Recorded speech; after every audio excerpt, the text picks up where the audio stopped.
This is Alpena, Michigan, on Thunder Bay, Lake Huron. There's a myth associated with small towns that nothing ever happens there. Well, that's not exactly true, because there are humans in small towns, and where there are humans, there can be serious trouble. I'm a detective with the police department here. I have a couple rules anytime I talk to someone, okay? You know the difference between the truth and a lie. When you have someone who is 13 years old and is emotional, you begin with one question only. What do you want to tell me? Well, honestly, I was gonna wait till I was like 20 to tell. Besides the cops and now, I have never told this story to anybody. To have a 13-year-old child describe to you the depravity of man is savage. I spent my career closing murder cases. But I'm not the only one who answered the call. It takes a rare breed to solve the unsolvable, to catch a ruthless killer, to find justice for the dead. That's what it takes to be an American detective.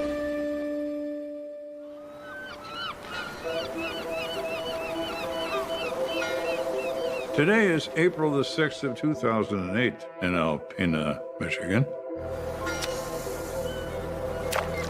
And a fisherman is casting his rod,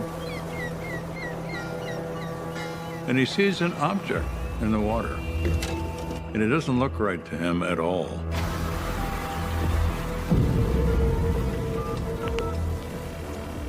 He calls the police.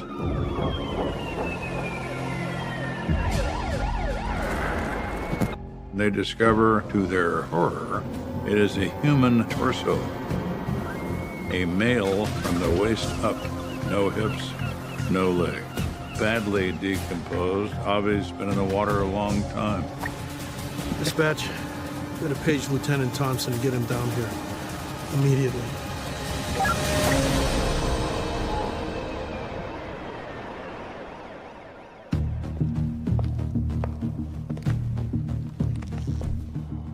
My name is Larry Thompson. I was a police officer in Alpena, Michigan for 35 years. As a detective, I always felt that I was speaking for those victims who were no longer able to speak for themselves.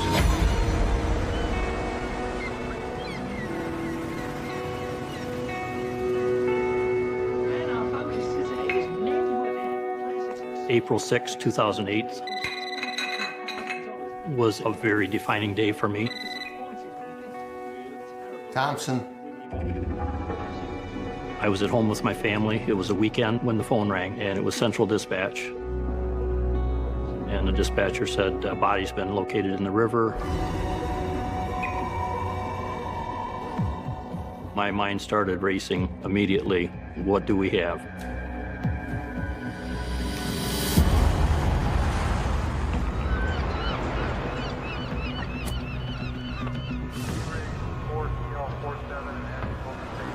When I first arrived, there was a significant presence. Police officers were there, firefighters were there. It became apparent very quickly that this was going to be a major investigation that I would be taking the lead on. This was unlike anything I'd ever seen. And you have to think about where we are. Murders don't happen in this town. They've had one in the past 35 years. So Thompson is looking at this thing, thinking, could this be somebody who was drunk and fell off a boat and got cut in two by a propeller from a ship? What do you think? I think it's too soon to tell. Hold on a second. I immediately contacted the owners of the dam and asked that the dam be shut down.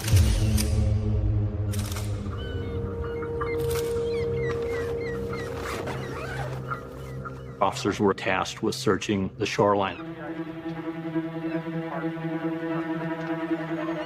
Divers here.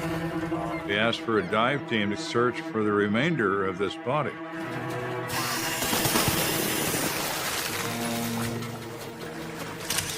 Where are the legs? Where are the feet? Where are the hips?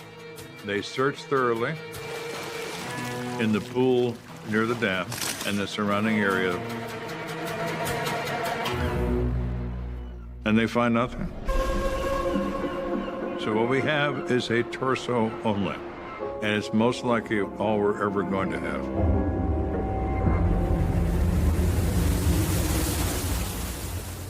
I went to the morgue, met with the coroner, and viewed the body.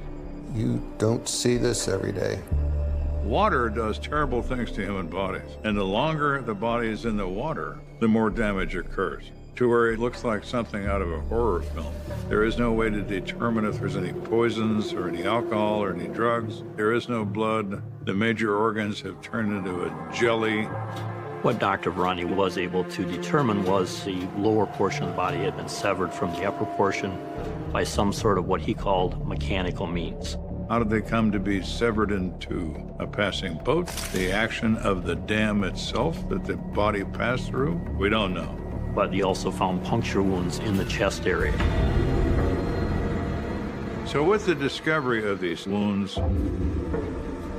this is no longer a wonderment of accidental death or drowning. This is a homicide.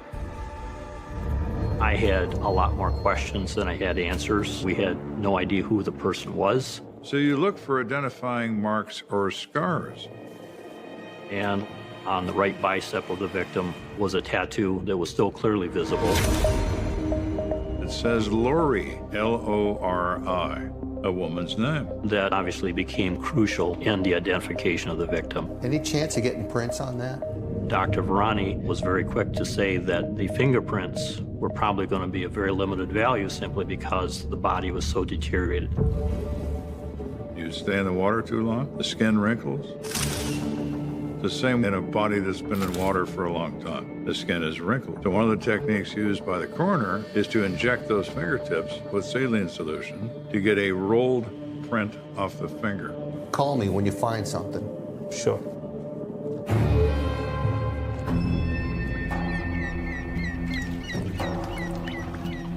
Alpena, like any small town, is driven by the rumor mill. Didn't take long. Somebody's calling me up and say, hey, did you hear? They discovered this body floating in the Thunder Bay River. But where did they come from? And any number of things could be a possibility. Thompson, 1 second. We had the media involved in not only what had been found, We had divers, they didn't find anything. but also what we were looking for.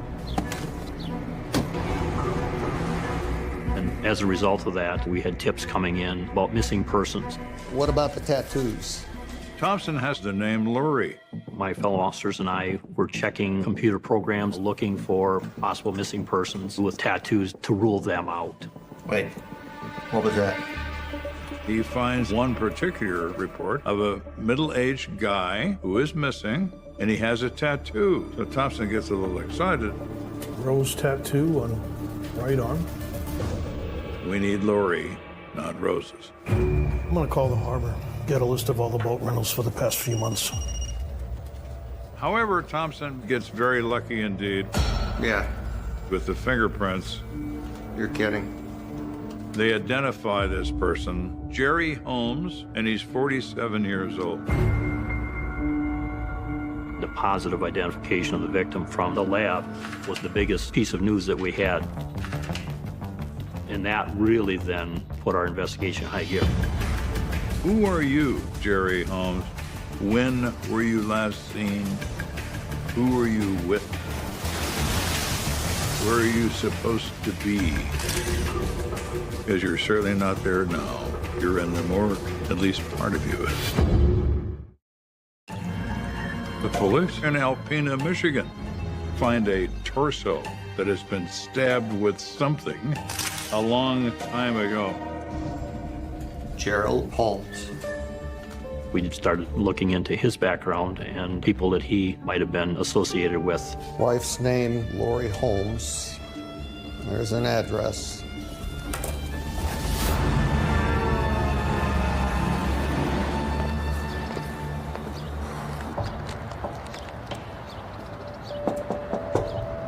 It's an ugly part of the job, but it has to be done. Ma'am, I'm Lieutenant Thompson, Alpena PD. I have some bad news to tell you, ma'am. We found your husband dead.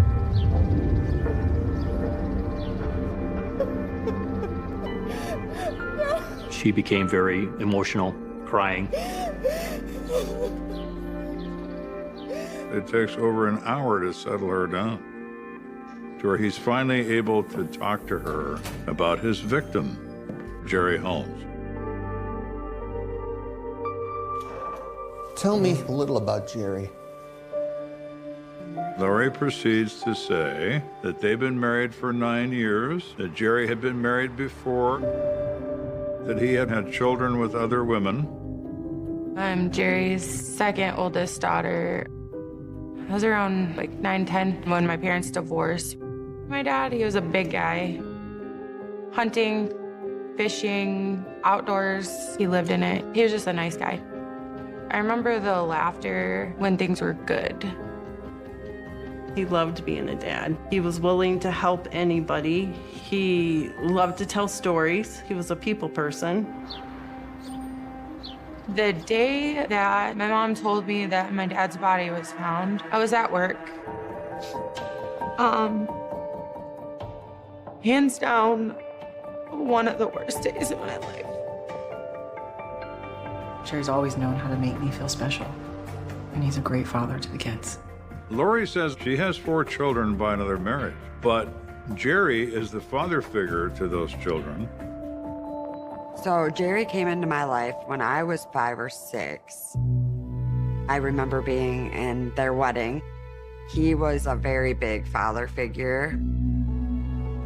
Lori explained that Jerry had had a somewhat difficult life. I learned that he, as a teenager, had been involved in a serious industrial accident. He was working at a factory. They unbolted something on a furnace, and the furnace fell and pinned him.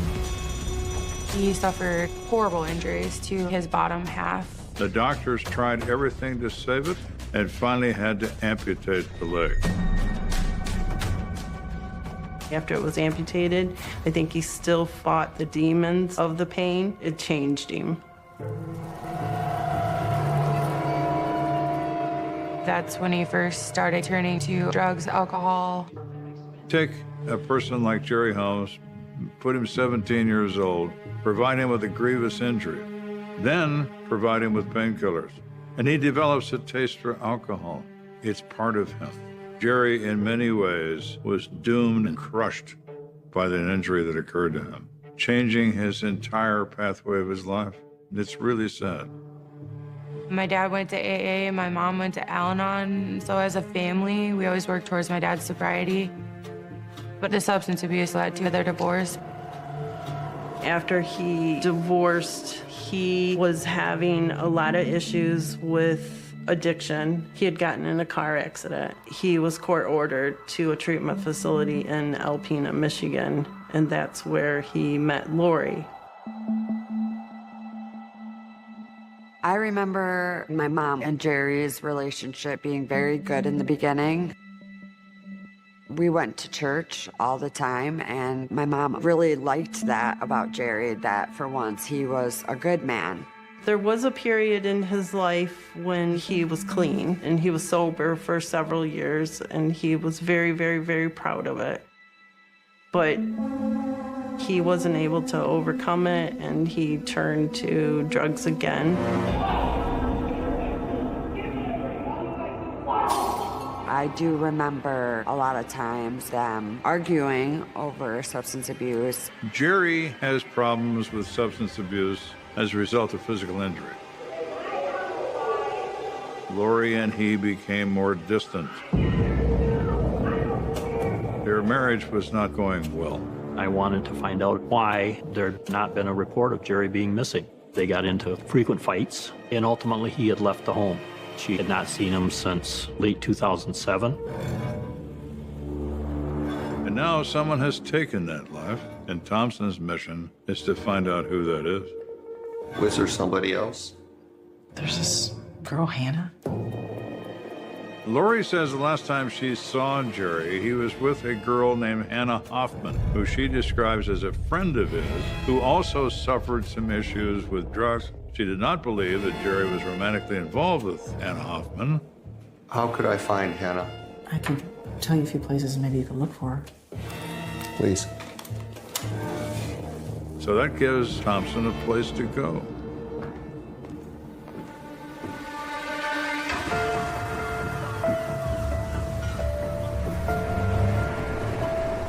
Thompson runs a check on Hannah Hoffman's name, and he finds something that's rather alarming. She has a criminal record. Yes, she does. How's it coming along with those bank accounts? Bank accounts are coming along. And further, it appears that she's the signature on Jerry Holmes's bank account. Her name is on every one of these accounts. Jerry wasn't able to work, but he received payments for workman's compensation, so he does have a source of income. So she has a criminal record, and she has access to his money, be it a small amount of money, but the amount doesn't matter. Jerry spent 6 months in the water, and somebody cut him in half, for God's sake. $1 million motives don't exist except in the movies. People will kill over 50 cents if they need it.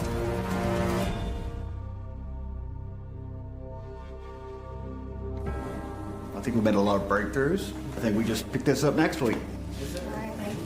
Thank you. Maybe she wanted all of it.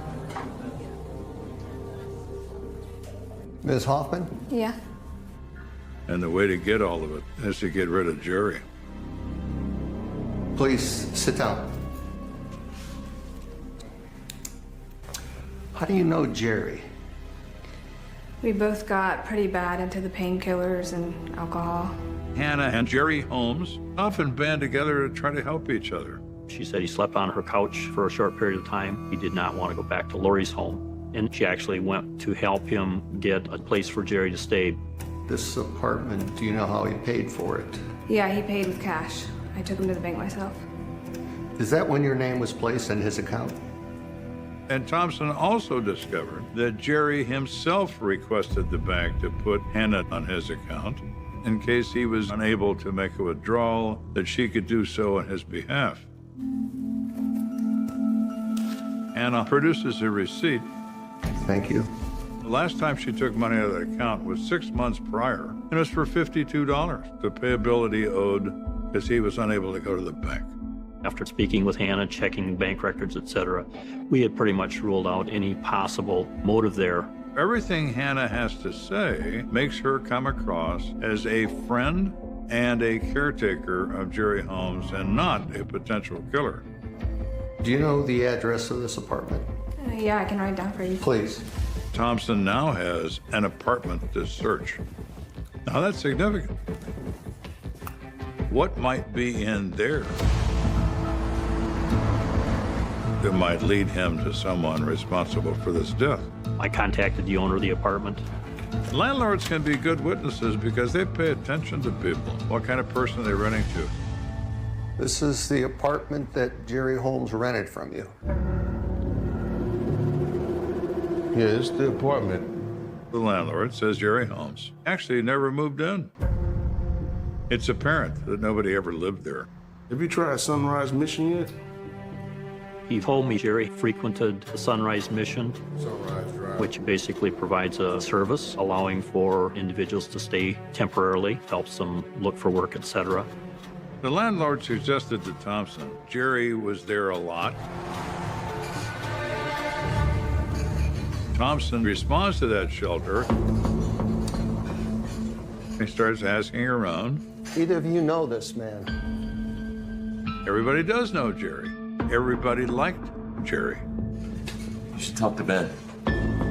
A resident of the shelter says there's a guy named Ben Hayes. Ben had been a resident for a period of time. You should ask him about that ring he wears. He has seen Ben Hayes wear a ring that belongs to Jerry Holmes. Well, now, you have some explaining to do, Mr. Hayes. You have a ring that belongs to a dead guy. You happen to know how he got that ring? I say Jerry's wife might know something about it. It became apparent that there was some sort of a relationship between Ben and Lori during the time that she and Jerry were together. So that kind of piqued our interest. We got a guy wearing his ring around and is tapping his wife. Yeah, I need to put out an APB on Ben Hayes. Well, that just might add up to murder. They run his record, and he is wanted on a warrant, which means there is a God. You don't have to play a game to get this guy to come in. Ben, when he realizes how much trouble he could be in, is the picture of cooperation. How long have you known Lori and Jerry? I don't know, man, a couple years, maybe. He explains that he knows Jerry Holmes, he knows that Lori is his wife, but he also knows that Lori and Jerry are estranged. Ultimately, Ben ended up with some of Jerry's property. He had a ring that Lori had given him. He further says it is one of Jerry's old rings that he doesn't want anymore. I felt kind of weird wearing it. And Ben said he gave it back to Lori. What he told us was believable. He spoke very highly of Jerry. So there was nothing that would indicate that he would have any involvement in this suspicious death. Thompson loses interest in him as a suspect. This investigation was stalled. For the Alpena area, this was huge. We had people asking questions multiple times a day, wanting to know, where are you at? I can be honest with you, some days it seemed overwhelming. I wanted to know exactly what happened. But more importantly, his family needed to know. I just remember it seemed like it was helter-skelter, and you want to know. I was fixated on the marks that was on Jerry's body. It just always came back to it didn't make sense. Everyone is tortured in a murder case, beginning with the victim and then all the survivors. The families have to suffer through not knowing. In this case, they can't even have a proper funeral. They can't bury all of their loved one. It's just a terrible situation. And every day they ask you, what have you done today? Lieutenant, I'm sorry to bother you. Come on in. It was not uncommon for Lori to call or even come in to see me asking questions. Hey, where are you at? What have you found? In the community, people were saying, is this ever going to be solved? And I think Lori was feeling that. You'll be the first person we call when we do find something. That's one of the hardest things for police officers is how do you accept the fact that it is the best you can do? There were sometimes very long days, heart-wrenching, gut-wrenching.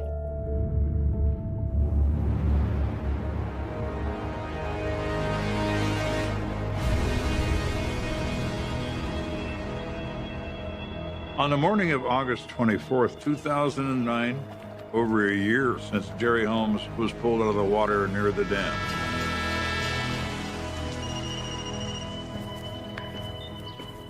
Thompson. Lieutenant Thompson. Thompson gets a phone call that's going to break this case wide open. You're kidding me. I received a phone call from dispatch. I'm on my way. And I was told that Sarah, Lori's daughter, wanted to talk to me. I had been waiting a long time for something to happen. I didn't know what it was going to be, but when I got this phone call, I thought in the back of my mind, is this it? Where is she? She's down here waiting for you in room 2. Is her mom with her? No. Sarah at that time was 13 years old, a child. She had some troubles of her own, and as a result, Sarah was physically separated from her mother at that moment. And actually, she spoke with me with the consent of her foster mother at that time. Sarah, my name's Larry Thompson. I'm a detective with the police department here. I know this is not easy for you. It's hard. I know, Sarah. It's really hard living with it. I understand that.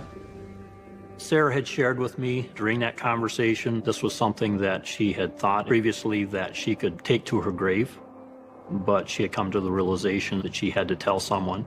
Do you want me to say exactly how, or how do you want me to say? Well, why don't you just start and you tell me the story, wherever you want to start.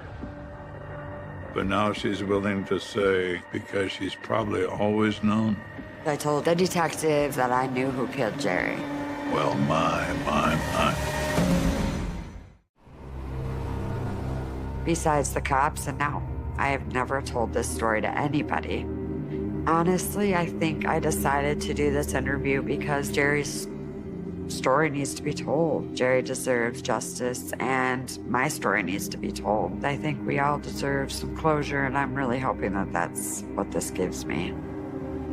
Sarah is a 13-year-old kid. Can what she say be relied upon? Well, let's find out what she has to say first. But it certainly sounds very promising. I mean, I was only like turning 14 at the time. Well, honestly, I was gonna wait till I was like 20 to tell because I wanted my sisters to be able to understand. At the time, I was in foster care, and I got really close to what was my foster mom.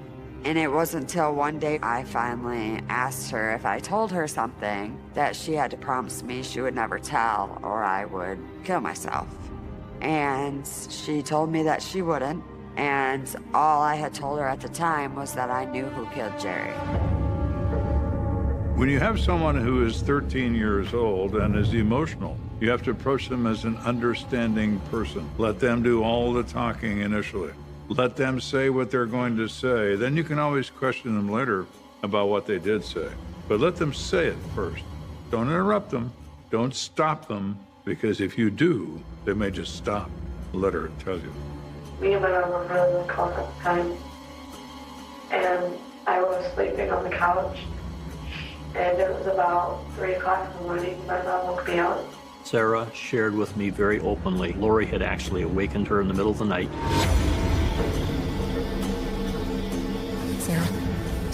Sarah, you gotta get up. I had to stop her because I could barely understand her as I was just waking up. She was crying, and she told me that Jerry was never going to be happy with nobody else but my mom. And I really didn't know what she was talking about. And she told me she wanted me to come with her somewhere, so I did.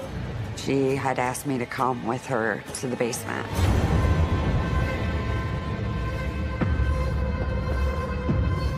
Took me to the basement. It stuck really bad. And she took me into the back room. And that is when I seen that Jerry was laying on the floor. And I knew that he was dead. Lori told her that she had stabbed Jerry. So Thompson is recalling all the times Lori called him to see what's happening with the case. Lori wants to know, are they getting close to her? She wants to know if they've figured out that it's her. All part of the sociopathy that she feels. It's not like, I don't know, like a dead animal smell, but worse. Like, you couldn't even stand in the room. It's the worst smell I've ever smelled in my life. Smells trigger memories. Smells will never be forgotten when they are traumatic. You smell death for the first time, you'll always know what it is. Training tells us that that's one of the things that people talk about smells. That usually means that there's some level of truth to what they're telling us.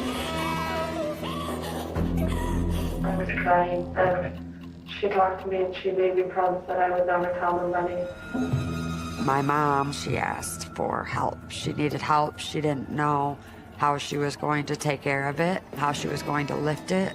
I didn't know what was going on. I was shaking. I just had no idea how to take all of it in. There is such a thing as dead weight. Jerry Holmes is not a big man, but he's dead. She cannot pick him up and get him back up the stairs.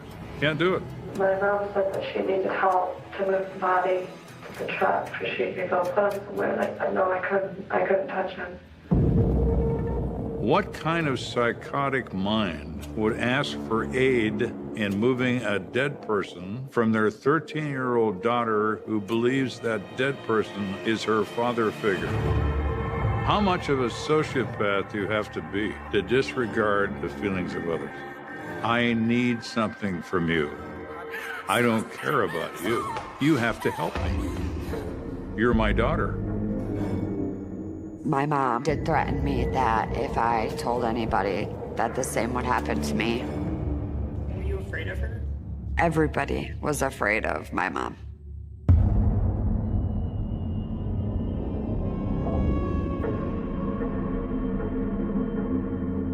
Is Lori capable of that? Without question, she's capable of that. She would kill every kid in that house if it meant saving her own hide. That's what it means to be a sociopath.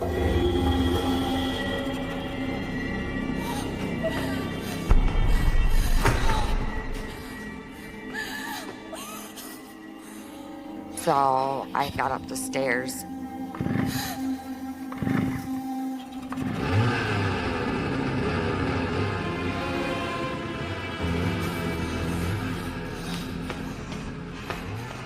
Then she had the chainsaw to cut him in half. It was Jerry's chainsaw. It was a chainsaw my mom had bought for his 40th birthday.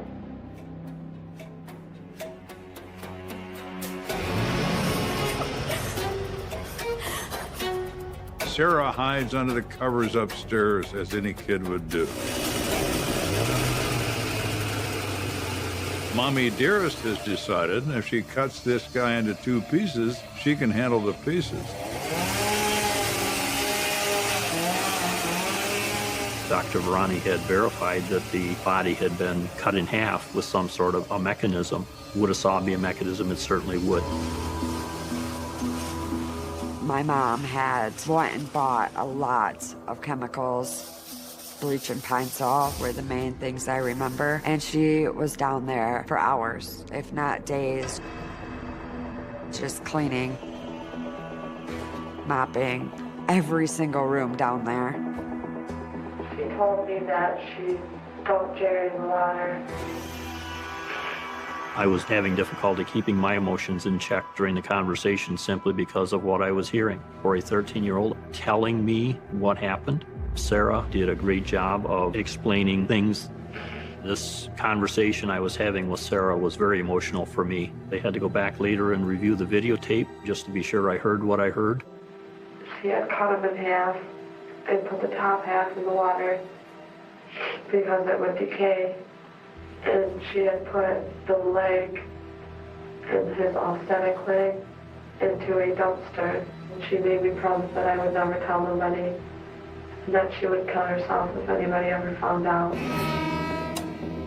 This girl is brave enough to come forward and tell someone that her mother was a monster and a killer. I didn't talk to my mom for days because of that. Like, it was really hard to even look at my mom. He was an amazing guy. We looked at him as a dad. He was always there for us. And it came to that day where they found someone in the water. And I knew it was Jerry because there was a half body floating. So I knew right then and there that it was Jerry. It is a terrible thing to have a 13-year-old child describe to you the inhumanity of her own mother. Your heart goes out to that kid. She's been exposed suddenly to what a homicide detective gets exposed to every day, that the depravity of man or woman is limitless. Humans would embarrass a great white shark in how they kill. We like to believe we're very sophisticated these days, but we're only 15 minutes out of a tree. Push the right button and see what happens. When you're 13 years old, to have to see it is very, very difficult. But obviously, we're talking about close to a year after the body had been found. The home where Lori had lived had changed hands. The basement had been cleaned out. They look, they find nothing. Everyone is in consternation. Thompson decides, well, she didn't take this body and leave it here. She had to remove it from the house.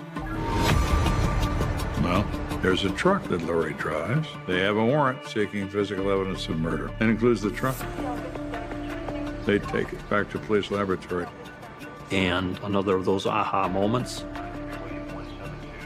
The seat of the truck had been cleaned quite extensively. They find nothing in it until a sharp-eyed forensic investigator says, "What's this?" Detective. There was blood on the seatbelt on the passenger side. She almost cleaned the truck, but almost only counts in horseshoes and hand grenades. 1 drop of blood. You say, well, isn't that remarkable? Yeah, it is remarkable. Is one drop of blood enough? Yeah, it is. The seatbelt was actually fully extended when the blood got on it. So in other words, the only way that blood would have gotten there would have been if the seatbelt was extended and connected to the buckle around somebody. Jerry doesn't drive because he has an artificial leg. Lori drives, and Jerry sits on the passenger side of the truck. What if they're together and Lori attacks him with something and stabs him to death with it in the truck? The difficulty is they don't have blood from Jerry Holmes. Water destroyed the blood. But what we do have is Jerry Holmes has children. Well, now. They needed a source of my dad's DNA. We were willing to help however we could. So Thompson submits it to the lab and waits for the phone to ring. That test is going to tell him if everything Sarah said was the truth and Lori is the killer in this case. We have a case that's gone on for a year. Now we're waiting for the one key piece of evidence, the blood found in Lori's truck, to determine whether or not Jerry died in that truck. Thompson. I see. Thompson gets the magic phone call. The cheek swab from the daughter shows that the drop of blood found in the pickup truck belongs to Jerry Holmes and to no one else on this planet. Game, set, and match. Thank you very much for the call. With this new scientific evidence, he felt that there was enough to charge Lori.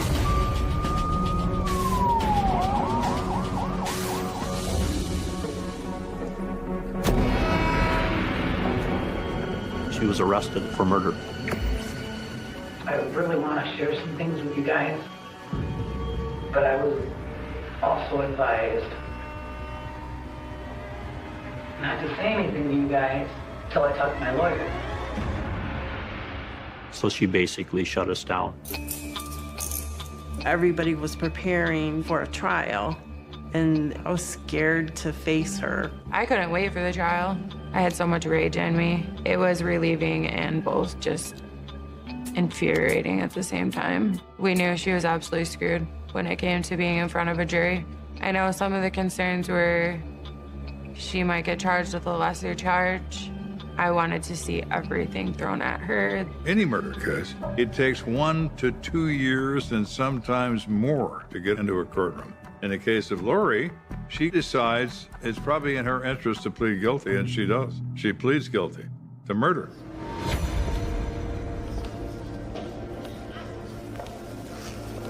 When Lori showed up in court, I drove 250 miles to be there because I felt that that was some closure for me. Please approach the bench here, Miss Holmes. I remember Lori in the courtroom. And she was built like a monster, is what I've always said. I can't even explain the feelings I had sitting there, like watching her demeanor. Stone-faced, like she didn't care. There was no remorse. Lori's explanation was that I went to find Jerry where he was staying. Lori had gone to the apartment where Jerry was staying and had wanted him to come back home. I promise you it's going to be so different now. No, Everything's damn it, gonna be Lori. different. You gotta quit this. Jerry had been resistant to that. Get in the car and come home. Please. She says, please get in the truck. Let's talk about this. She finally convinces him to get in the truck. They drive away. They stop somewhere. You can come home. You're wasting your time, Lori. She wanted to have a relationship with Jerry, but Jerry was done with her, and Lori didn't like that. So what is the spark in this case? Well, you got to consider who the players are. Lori is psychotic. Lori's sociopathic. She's all those things. Lori, if she doesn't get what she wants, she will do whatever she needs to get that. There's no point. It never works out. Jerry finally decides he's had enough. Lori's approach is, no one leaves me. I'm in control of the planet. I put the world on automatic pilot when I go to sleep at night. This isn't getting us anywhere. I gotta... Jerry! Lori takes a screwdriver out from under the seat where she keeps it.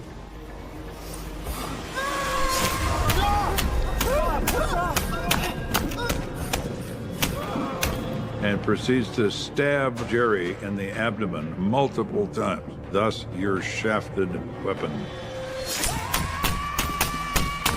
Reason goes out the window, and what is left is nothing but violence.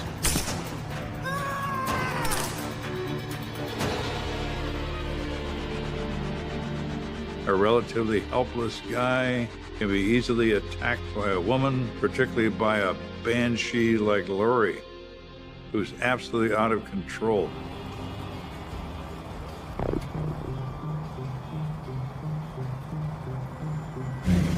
And out of her anger toward him, she ended up taking his life. She takes him home. The panic sets in. We know the rest of it.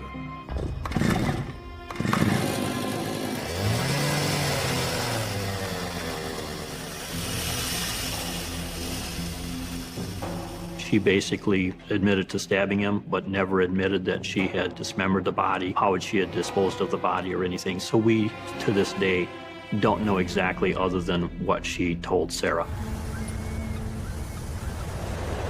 Lori ended up pleading guilty to second-degree murder, which in the state of Michigan has a typical punishment of life in prison.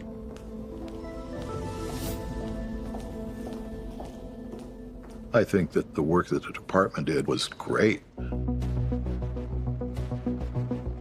Having to be faced with this day after day after day, it's like a brass ring that you're trying to grab, but it's just elusive. The levels of frustration probably ran very high at times. Then, it's one tiny speck of blood that just turns everything around. Did it weigh on me? Every day it weighed on me. But everybody worked intimately together to get the end result, which was bringing closure for the family and giving Jerry a voice since he no longer was with us.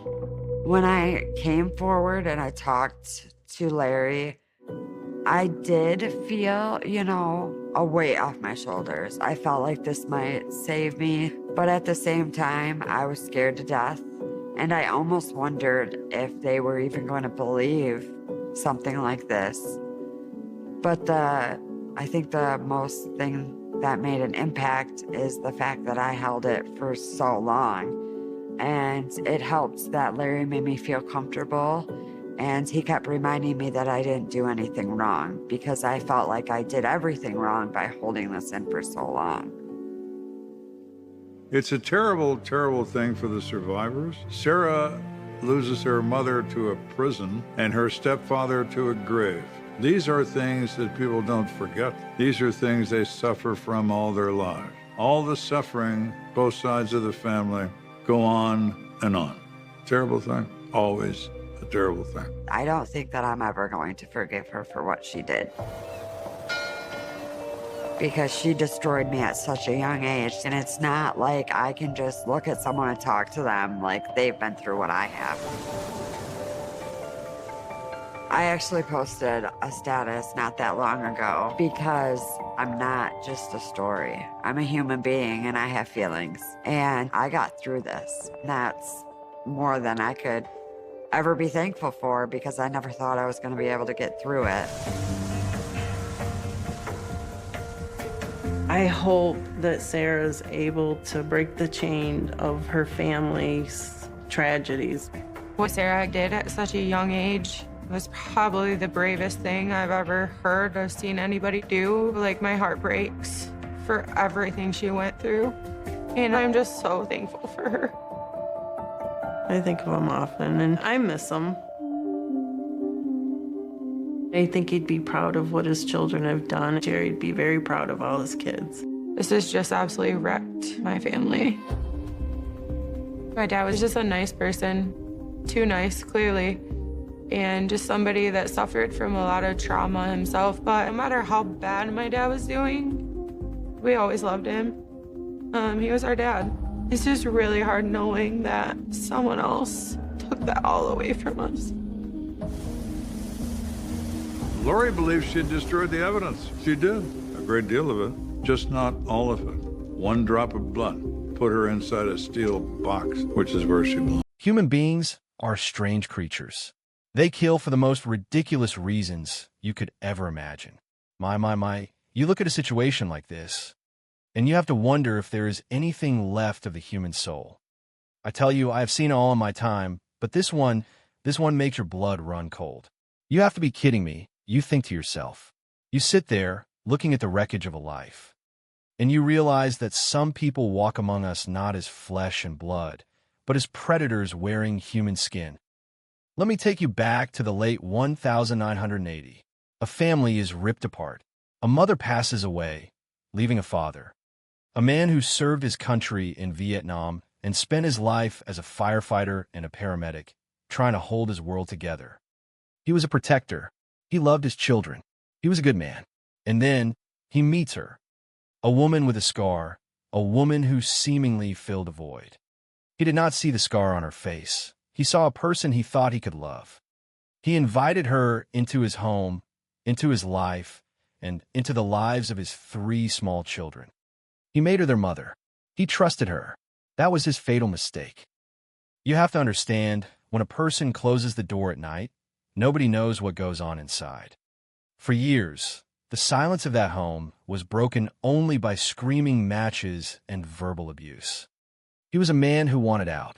He told his family he was leaving, that he was done. But he never made it out. On the night of March 24th, 1987, he is found slumped in his own vehicle, dead. Blunt force trauma to the head and ligature marks around his neck. They tell us he was working on his car. They tell us he was talking to a stranger. They spin a web of lies so thick you could choke on it. The family, the wife, they all put on a show. They give us the story of a robbery gone wrong, a mysterious man, a tall stranger with a French accent. It is all smoke and mirrors. You look at the evidence, and the story falls apart like a house of cards. The car was not the crime scene. There was no need for an oil change. The wallet was discarded in a way that suggests a setup, not a robbery. You see, the devil is in the details, and the details in this case were screaming for justice. When we finally squeezed the truth out of her, she tried to point the finger at a man named Tim Ott. She played a dangerous game, acting as if she were a victim, as if she were terrified. But the truth was far more sinister. She was not just Patricia James. She was Demi. She was also this fictional character, this flight attendant named TJ.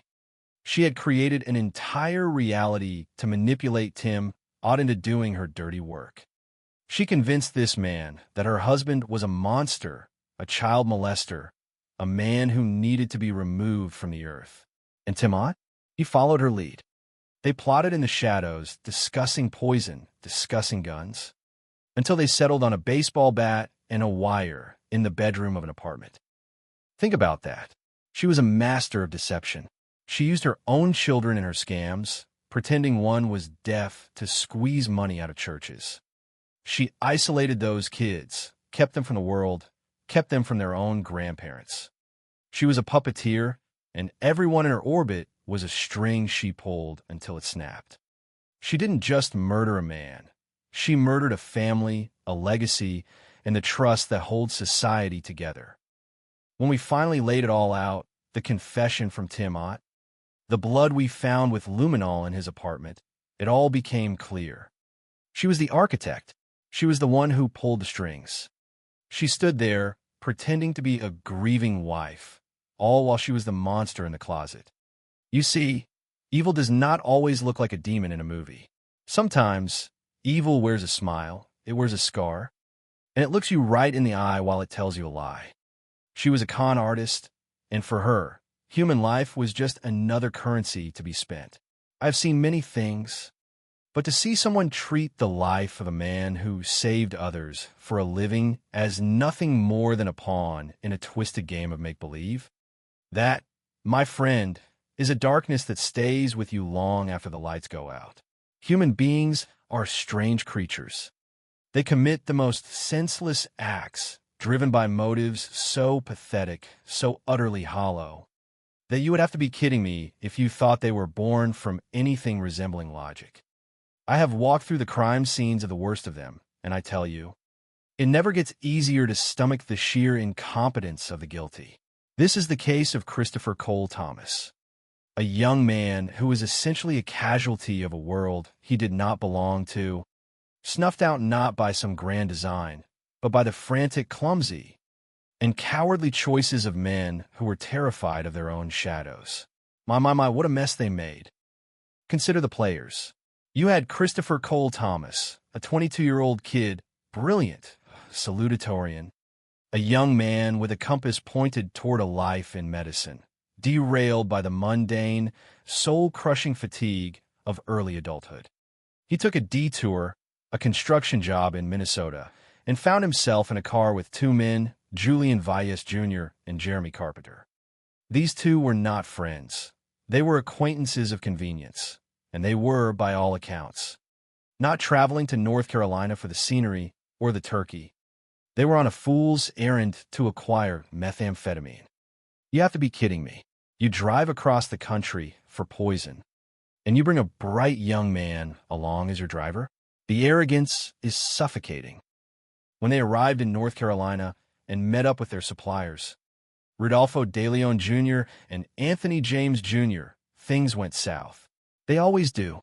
Drugs go missing, tempers flare, and suddenly a simple transaction becomes a desperate scramble to cover up a mistake. These men, they were not masterminds. They were panicked rats in a cage. Their story, that young Cole, a man thousands of miles from home, just decided to jump out of a moving vehicle in the dark and vanish in a thin air, was a fairy tale for the intellectually bankrupt. I have heard every line in the book, and this one was written in crayon. The tragedy of Cole Thomas is the tragedy of a man who realized too late that he was riding with the devil. Evidence suggests that Cole, who understood enough Spanish to overhear the conversations happening around him, realized the trap he had been set. He was not just a driver anymore. He was a liability. The surveillance footage eventually caught them, a grainy, cold testament to the truth. You see them walking, Cole and Jeremy, and it is clear they are not wandering off on a lark. They are being maneuvered. The silence of these men in the aftermath, their shifting, pathetic explanations, the way they clung to that cell phone like it held their salvation instead of their damnation, it is all indicative of a deep, cowardly rot. The parents, Chris and Kathy, they endured what no parent should ever have to. They traveled, they searched. They played the role of investigator when the authorities were initially blindsided by the sheer audacity of the lies they were being told. They were hunting for a son while his so-called companions were busy playing a shell game with the truth. It is a disgusting display of human nature at its most base level. They wanted to protect themselves, and in doing so, they treated a human life as something to be discarded, hidden away in the dark corners of Wayne County. You see, criminals love to think they are smarter than the badge. They think if they change the story enough times, the truth will just dissolve. It does not work that way. The data, the phone pings, the surveillance, the cold, hard logic of a timeline, that is the shovel that digs up the truth. Even when they were arrested, they clammed up. They held on to their secrets like they were gold, not realizing they were just holding on to their own destruction. They were willing to let a young man vanish, to let a family live in a state of perpetual, agonizing uncertainty, all to save their own hides for a little while longer. I have seen it 1,000 times. The guilty man thinks he is clever because he did not leave a fingerprint. But he forgets that his own fear is a giant neon sign pointing right at him. They were terrified. They were cornered. And eventually, they turned on each other, or at least they started to fragment. The private investigator, David, he did what had to be done. He stepped into their world, and he saw the fear. He saw that they were being managed by even darker figures, men like the one they called Gordo. The reality is likely far grimmer than even the investigators dare to say aloud. It was a chaotic, violent, and utterly avoidable end for a young man who had his whole life in front of him. Now, Jeremy Carpenter is gone, taking his secrets to the grave, and the others, they are left with the silence they manufactured. My, what a price to pay for a few grams of meth and a momentary lapse in judgment.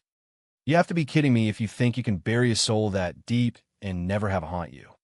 They did not just kill a boy. They destroyed a future, and they did it with the cold, unfeeling efficiency of a broken machine. And yet they still hide. They still pretend. But the truth does not stay buried forever. It has a way of working its way to the surface, and when it does, there is nowhere left to run. I tell you, justice may be slow, but it is relentless. And for the sake of Cole Thomas, I hope it finally arrives. Human beings are strange creatures. They commit the most heinous acts for the most trivial reasons imaginable, and sometimes they leave behind a trail of incompetence that is far more terrifying than the crime itself. I have spent my entire life walking through the shadows of other people's darkest moments, and I tell you, nothing makes your blood run cold quite like the sound of an authority figure dismissing a human life with a shrug and a stereotype. My. You see, when the Fresno police found Spencer Irwin, a 30-year-old man, lying naked and cold at the bottom of a loading dock in the month of August 2024, they did not see a son, a student, or a human being with a pulse that once beat with hope. They saw a statistic. They saw a body covered in dirt. And they reached for the easiest explanation sitting on the shelf of their lazy minds. Drug overdose. Case closed. Move along. There is nothing to see here. It is the kind of bureaucratic arrogance that makes me want to scream, but in my line of work, you learn that you cannot afford to scream. You have to be cold. You have to be precise. And you have to be the one who asks the questions that the detectives are too cowardly or too inept to ask. Kelly Irwin, a mother who was forced to become an investigator because those wearing the badges refused to do their duty, knew better. She knew her son. She knew his struggles, yes, but she also knew his character. She knew he was not a man of hard drugs.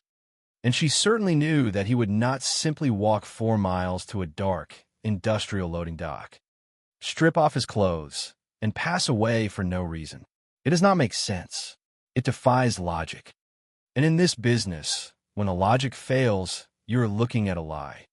You have to be kidding me. The authorities refused an autopsy. Think about that for a moment. A young man is found dead in a bizarre, inexplicable state. And the people responsible for the truth tell the mother that it is not necessary to look inside. They told her they took blood samples for a toxicology screen to confirm a conclusion they had already reached before the results even existed. When those results finally arrived in September 2024, they painted a picture that the police did not want to see. There was no lethal level of drugs. There was only a trace of alcohol and some medication, none of which explains why a man would be found naked in a place that had no business being in his path. It is a masterpiece of negligence. The coroner, a man with a degree in agricultural business, ruled it natural causes. Natural? Is it natural for a man to vanish? To be found weeks later in a state of decomposition that spared his own mother the sight of him. All while the police claimed they had no evidence of a crime. They did not have evidence because they did not bother to collect it. They did not look for the clothes. They did not look for the footprints because there were none. That so-called snow angel pattern of dirt around his head, that is not an overdose symptom. That is a mystery that requires an investigation, not an assumption.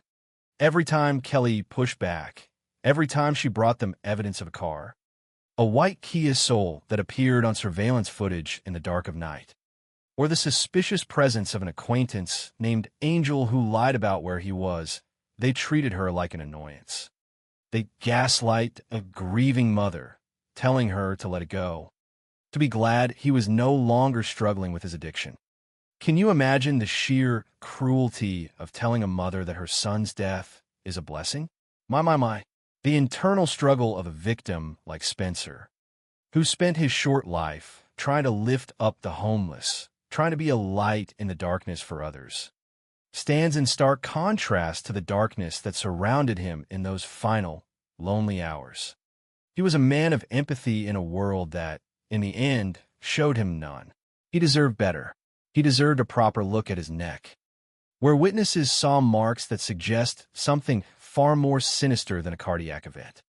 He deserved an autopsy that would have provided his mother with the peace of truth rather than the agony of a closed door. It is a tragedy that cuts deep, not just because a life was lost, but because the machinery of justice simply decided to stop moving.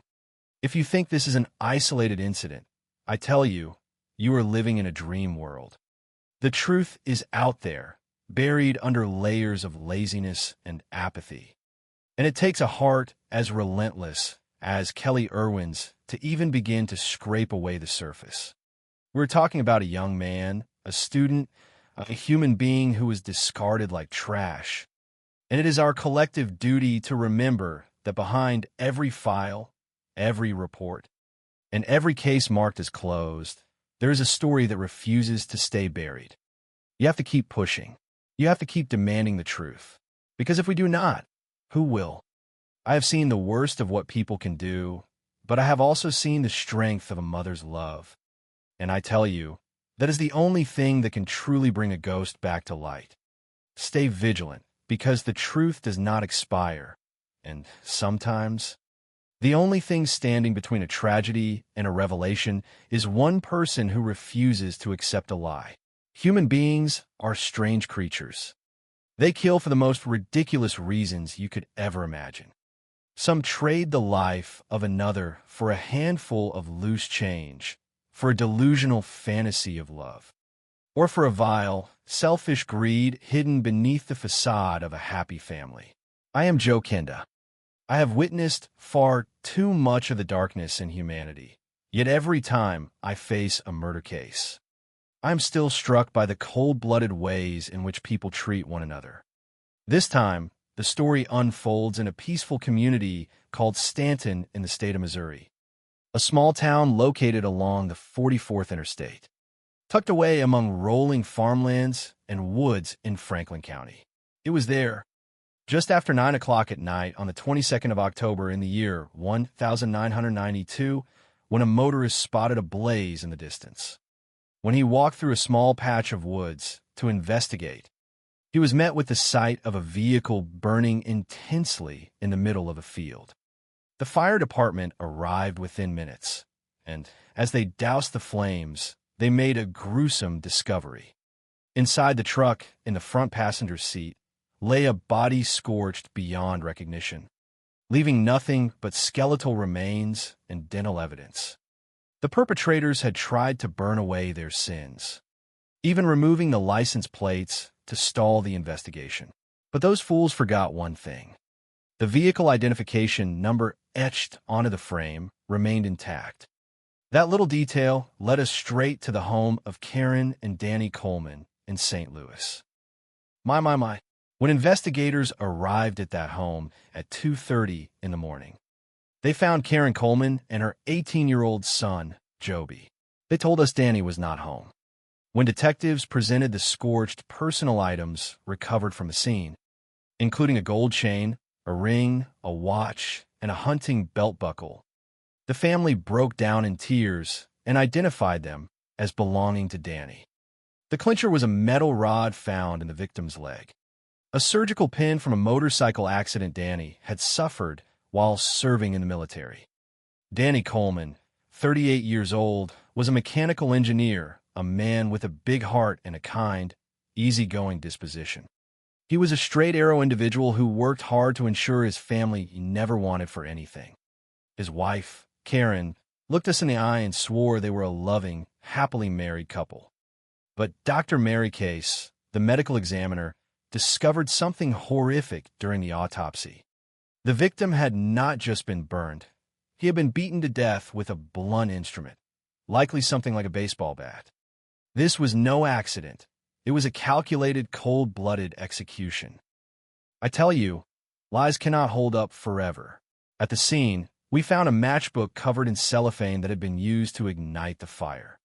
A latent fingerprint was lifted from that wrapper. But back in the year 1992, the database could not provide a match. We started digging into Danny's life. A coworker recalled that Danny had received a cryptic phone call at work that day mentioning the name Rich. That was Rich Saluka, a close friend and business partner. Phone records showed several late-night calls from the Coleman house to Rich's home. When we questioned him, Rich was cooperative and had a solid alibi. He told us that Karen was a much rougher, more abrasive person than Danny, and that their marriage had been crumbling for months. As we peeled back the layers, the mask of the doting wife shattered. Karen was living a double life. She was addicted to cocaine and methamphetamine, actively dealing drugs, and engaged in several extramarital affairs. Danny, a man of integrity, had been disgusted by her lifestyle. But at the time, we had no smoking gun to connect her to the murder, and the case sat cold for years. From the year 1992 until the year 1998. You have to be kidding me. The truth finally clawed its way out in the year 1999, thanks to a tip from a Missouri State Penitentiary. A fellow inmate revealed a deathbed confession from Larry Nolan, a convicted robber who had died in prison in the year 1996. Larry was the husband of Karen's best friend. And here's where the sheer malice of this woman shines through. She had traveled with her friend to visit Larry in prison, only to return on her own again and again to seduce him. Karen used her body to manipulate Larry, weaving a dark plot to kill Danny for a $50,000 life insurance policy. She promised Larry $15,000 and a future as her husband if he would only get rid of Danny. Blinded by a twisted, pathetic sense of love and extreme greed, Larry enlisted his longtime friend James Cornhart, a local firefighter, to carry out the hit. Larry even arranged for a silencer to be manufactured for Cornhart's pistol. But the moment the deed was done and the insurance money was in her hands, Karen dropped Larry like he was nothing, never paying him a dime. The fury of being double-crossed led Larry to spill his guts to his cellmate before he died. When we cross-referenced the prison records, both Karen Coleman and James Cornhart were on Larry's visitor list. The medical examiner re-examined the bone fragments from Danny's skull and found a lead snowstorm on. The x-rays, clear evidence that Danny had been shot. Both Karen and James denied everything when confronted, but the case moved forward with the United States Attorney's Office in the year 2008. James Cornhart was arrested at the firehouse on December 12, 2008, and his fingerprints were an exact match to the ones on the cellophane wrapper from the crime scene, a piece of evidence preserved for 16 years. Karen Coleman, then 54, was also taken into custody. The conspiracy went even deeper. While in jail, Cornhart made a desperate, incriminating phone call to an associate named Steve Mueller, asking him to dispose of a gun, ammunition, and a homemade silencer fashioned from a lawnmower muffler. We tracked down Mueller, and he cracked under the pressure, giving us the full, grim account. On the night of October 22nd, 1992, Cornhart, Mueller, and a third man known as Dozer lured Danny to a vacant house under the guise of revealing Karen's infidelity. Danny went there hoping to find the truth, only to walk into an ambush. The three men beat him, and Steve Mueller admitted that he was the one who fired the 3 shots that ended Danny's life. They then loaded his body into his own truck, drove it to that remote field in Stanton, and set it ablaze to hide their trail. They believed that fire would consume their crime and their conscience, but they were wrong. Human greed is an insatiable fire, but it almost always consumes the arsonist in the end.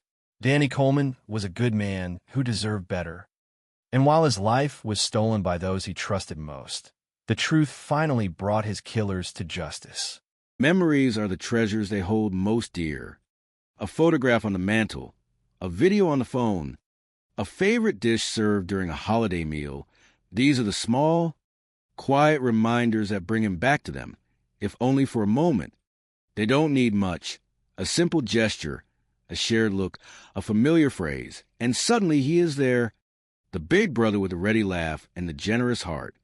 He is the one who steps in, the one who takes charge, the one who knows how to make everyone feel special. He is Steve, and for his family, he is home. And that, in the end, is the greatest success of all, to have been someone's home, someone's anchor, and someone's best, most enduring, and most beautiful memory. They walk forward, these family members, with a quiet confidence that is the direct result of their history. They have been through the hardest parts of life, and they have come out on the other side, not diminished, but expanded. They have learned the true value of presence, the true cost of betrayal, and the true, enduring power of truth. They are a family that is more than the sum of its parts, a family defined by the love that Steve ignited, and that they have tended so carefully ever since. They are his legacy, and they are, in every single way, a testament to his success. And so, the story closes, as all great stories must, with a sense of peace, a sense of gratitude, and a promise that the light he left behind will continue to shine, guiding the way, warming the heart, and reminding them all that love is indeed the only thing that lasts. The world moves on, the years roll by, but the impact of a good life is never lost. It is carried forward in the hearts of those who remain a legacy of warmth, a foundation of strength, and a constant, gentle reminder that even when things are at their darkest, there is always a reason to believe in the enduring power of a good heart. Steve Clayton was such a heart, and for as long as his family carries his story, he will be a success, he will be a beacon, and he will be always their hero. And that is the final word on a life that was lived with such passion, such generosity, and such deep, profound, and everlasting love. He was a man who understood that life is not about the years we accumulate, but the life we put into those years. And by that measure, Steve was a giant, a man who lived more in his 52 years than many could ever hope to in a century. He was a man who embraced everything, the joy, the challenges, the relationships, and the responsibilities, with a full and open heart. He was a man who truly understood what it meant to be a success, and in doing so, he taught everyone around him the most valuable lesson of all, that the only thing worth chasing is the love of the people you hold dear, and the only thing worth holding on to is the integrity of your own soul. And that is why, despite the way his life was taken, he remains, in the truest sense of the word, a winner of hearts, a winner of respect, and a winner of a place in the memory of those who loved him forever. The final word is peace, a peace that comes from knowing the truth, a peace that comes from standing together, and a peace that comes from knowing that no matter what happens, the love they share was real, it was profound, and it is something that no one can ever take away. It is their anchor, their North Star, and their constant companion. It is a legacy of Steve Clayton, and it is and will always be enough. It is a story of a life that mattered, a life that was loved, and a life that continues to live in the hearts of his family, forever and ever. It is a story of Steve, a success in every way, a man of heart, and a man who, until the very end, and even beyond it, remains a beacon of all that is good, kind, and true. Thus, the journey concludes not with an end, but with a transformation. The grief has become a tribute, the sorrow has become a strength, and the memory of the man has become the guiding light for the family he left behind. They walk with their heads held high, knowing the truth and living it every single day. They are the living monument to his life, and they are the guarantee that his name will be spoken with love. His laughter will be remembered with joy, and his story will be cherished as a beautiful, complex, and enduring masterpiece that it truly is. For he was their brother, their mentor, their hero, and their heart, and he will be, always, a man of success, a man of love, and a man whose life was, and forever will be, a story worth telling. He was Steve, and he was, in every way that counts, truly, deeply and profoundly the very best of them all. And as the sun rises on a new day, they face it with the same spirit that he lived by, with courage, with integrity, and with a heart that is open to the possibilities that lie ahead. They know that he is with them in every step, in every joy, and in every challenge. They are never truly alone, for they carry the best of him in their own lives, a living, breathing testament to the man who showed them what it meant to be truly, deeply, and wonderfully alive. This is the ultimate, final truth of the life of Steve Clayton, that he was a man who left the world a better place than he found it, and that is, in the end, the only success that matters. And for that, he is remembered, honored, and loved forever. The story ends, but the influence continues. It is a soft, constant presence, like the morning light or the evening breeze. It is in the way the family treats one another, in the way they handle the complexities of life, and in the way they keep his memory alive. It is a beautiful, enduring influence that reminds them, and anyone who hears their story, that love is the strongest force in the world, and that truth, no matter how obscured, will always find a way to light the way. This is a legacy of a successful and generous businessman, a nurse's partner, a brother's hero, and a family's heart, the legacy of Steve Clayton. It is a story that, once told, becomes a part of the listener, a reminder of the fragility of life and the immense, incredible, and enduring power of a good heart. And so, we leave it here, in the safe keeping of those who loved him best, a treasure that will be guarded, shared, and celebrated for all the years to come. The final chapter is a reflection of the life itself, full, rich, complex, and ultimately, a thing of beauty. It is the story of a man who was, and remains, a success in the most important way, by being a person of worth, of character, and of deep, lasting influence. He lived, he loved, and he mattered, and because he mattered, he will never truly be gone. He lives on the lives he touched, the values he championed, and the love that he shared. He is Steve, and he is a man of success forever. And so, the story closes a peaceful, enduring, and beautiful tribute to a life that will always be remembered as the best of them all. For that is what it means to be a success, to be remembered not for what you took, but for the love you gave and the impact you had on everyone who had the privilege to know you. And in that regard, Steve Clayton was and remains the greatest success of all. As they reflect on the journey, they realize that they have learned the most important lesson of all, that even in the face of the most unimaginable betrayal, the human spirit is capable of not just enduring, but of thriving. They have learned that truth is the most powerful tool for healing, and that by standing together, they can face any storm. They are a family that has been tested, and in that testing, they have found their true, unwavering strength. They are the living embodiment of Steve's values, of his love, his kindness, and his integrity, and they carry his torch with pride. They are, in every single way, a success, just like the man who first showed them the way. And so, the story remains a heartbeat, a memory, a legacy, forever cherished, forever honored, and forever, in the truest sense of the word, alive. And as the stars shine down on the lake, the reflection of the home, once a place of confusion, now looks serene, a monument to the strength of those who loved him. They have moved past the tragedy to reach a place of understanding, a place where they can look back with a gentle, soft sadness, but also with profound, unshakable gratitude for the time they had. They are a family at peace, a family together, and a family that knows that love, when it is real, never truly leaves. It transforms, it evolves, and it continues to guide, to comfort, and to inspire, long after the physical presence is gone. This is a final, beautiful truth of the life of Steve Clayton, and it is a truth that will endure for as long as there is love to share and a story to be told.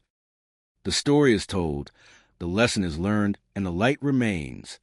It is a light that burns in the heart of every person who knew him, a reminder of the man who lived with such purpose, who loved with such depth, and who leaves a legacy that will never, ever be forgotten. He was Steve, and he was their success, their mentor, their hero, and their heart. He was a man who lived, who loved, and who mattered. And because he mattered, he will always, always be the success of the story.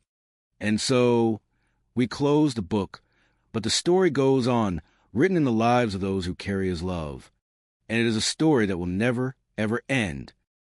The final note is one of grace. Grace in the face of suffering, grace in the pursuit of truth, and grace in the living of a life that is marked by the enduring, beautiful presence of someone who is truly loved. Steve Clayton was such a person, and his family is a testament to his success.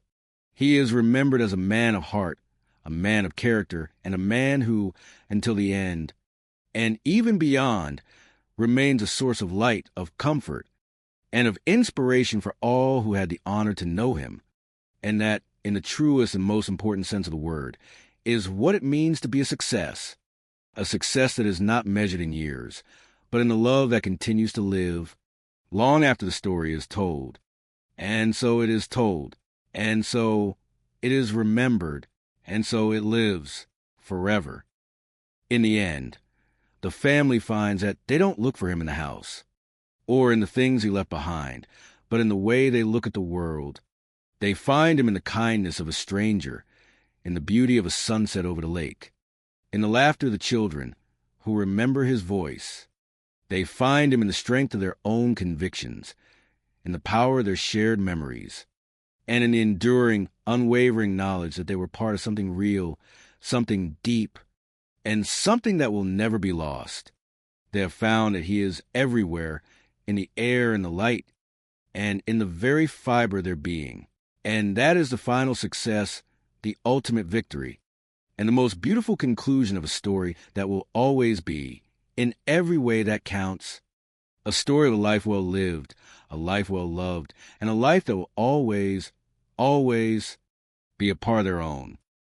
Thus, the story of Steve Clayton reaches its conclusion, not as a finished book, but as a living, breathing, and enduring part of the world. It is a story of a man who loved and was loved, a man who succeeded in the ways that truly matter, and a man whose presence continues to be a source of strength, comfort, and inspiration. It is a story of a family that stood together through the storm and emerged, not as victims, but as guardians of the light, the truth, and the memory of a man who was and remains the best of them all. He was Steve, he was a success, and he was and will always be their hero. And in that there is peace, in that there is love, and in that there is the final perfect resolution to a life that will always, always be remembered, honored, and cherished. And the silence that follows is not a sad one. It is a peaceful, reflective silence, a space in which his memory can rest, surrounded by the love and the admiration of those who knew him best. It is a silence that speaks of the peace he finally has, a peace that he shared with everyone who was lucky enough to be part of his life. He was a man of success, of heart, and of spirit, and he remains, in every single way, the success of the story. His family, his friends, and all who knew him will continue to share his story, ensuring that the light he brought into the world continues to shine, brighter and stronger than ever before. For that is the final, ultimate truth of the life of Steve Clayton, that he lived, he loved, and he mattered, and he will always, always be their hero. The legacy of Steve Clayton is not in the things he possessed, but in the people he nurtured, the values he lived by, and the example he set for all who were fortunate enough to walk part of their path alongside his. He was a man of substance, of character, and of deep, enduring influence. He lived with intention, he loved without reservation, and he left behind a world that is better for his having been in it. His success was not measured in titles or trophies, but in the depth of the bonds he forged in the light he kindled in others. He was, and remains, a success of the highest order, a man whose life is a beacon that will continue to guide, to inspire, and to comfort for all the generations to come. He was Steve, he was their brother, their mentor, their heart, and their success, and he was, and will always be, the best of them all.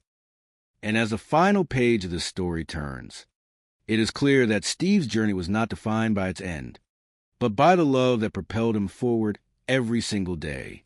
He lived a life that was rich, full, and profoundly meaningful, and he left behind a family that carries his memory with grace, with strength, and with an unwavering commitment to the truth.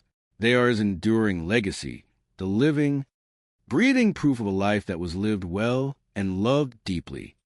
And in their laughter, their togetherness, and their love, his spirit continues to soar, a testament to the fact that while a life can be taken, the impact of a good person is something that can never, ever be destroyed.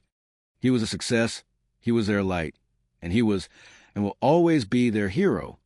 And with that, the story is complete, a story of love, of truth, and of a man who, in every way that counts, truly, deeply, and profoundly was a success. It was a lovely day in November 2013 when the bright autumn leaves danced in. The gentle breeze of Charlotte, North Carolina. Many family members and close friends had traveled across several states just to be there, to witness a moment of pure happiness, and to enjoy that special day with him. He made it very special for everyone. The wedding of Steve Clayton and Lana Walsh took place right at their own beautiful house. It was such a beautiful event, filled with laughter, soft music, and the warmth of shared future. You could just see the love beaming from both of them as they stood side by side, exchanging vows under the clear sky. Soon after the celebration, the happy couple decided to relocate and move into their forever home. They found the perfect spot just over the border in South Carolina, nestled peacefully on the banks of Lake Wylie. It was like something on a postcard, a stunning sight that took your breath away. This gorgeous ocean blue home sat majestically on a gorgeous piece of lakefront property, surrounded by tall trees and sparkling, calm water. It was very lovely, a sanctuary where they hoped to grow old together. The couple enthusiastically set about refurbishing their new home, pouring their hearts into every room. They decorated it with Steve's extensive and cherished collection of fine artworks and antiques. Steve was the kind of person for whom objects were very personal, each piece holding a memory, a story, or a spark of history. He was very proud of his possessions, and he loved sharing the background of every single item with visitors. They were all unique in some way, reflecting his sharp eye and appreciation for beauty. Furthermore, the move allowed the couple to fully indulge in their shared love of nature. Steve had always been an active, energetic man. If there was something fun and outdoors to do, he was going to be the first one there, and he was completely gung-ho about it. Their relocation to South Carolina also meant the pair were much closer to Steve's extended family, allowing for spontaneous visits and frequent gatherings. A close relative who married Steve's niece in 2010 officially became his nephew and quickly formed a strong bond with him. They hung out with Steve and Lana a lot when they moved up to the lake. They would go out to dinner with them, attend lively concerts, and celebrate special events together every holiday, filling the house with laughter and joy. They were also just a short 30-minute drive from Lana's son and grandchildren, which meant the house was often filled with the sweet sounds of children playing. The pair never said no to a bit of babysitting, welcoming the little ones with open arms. Steve had a wonderful, natural way with children because Steve himself had always been a child at heart.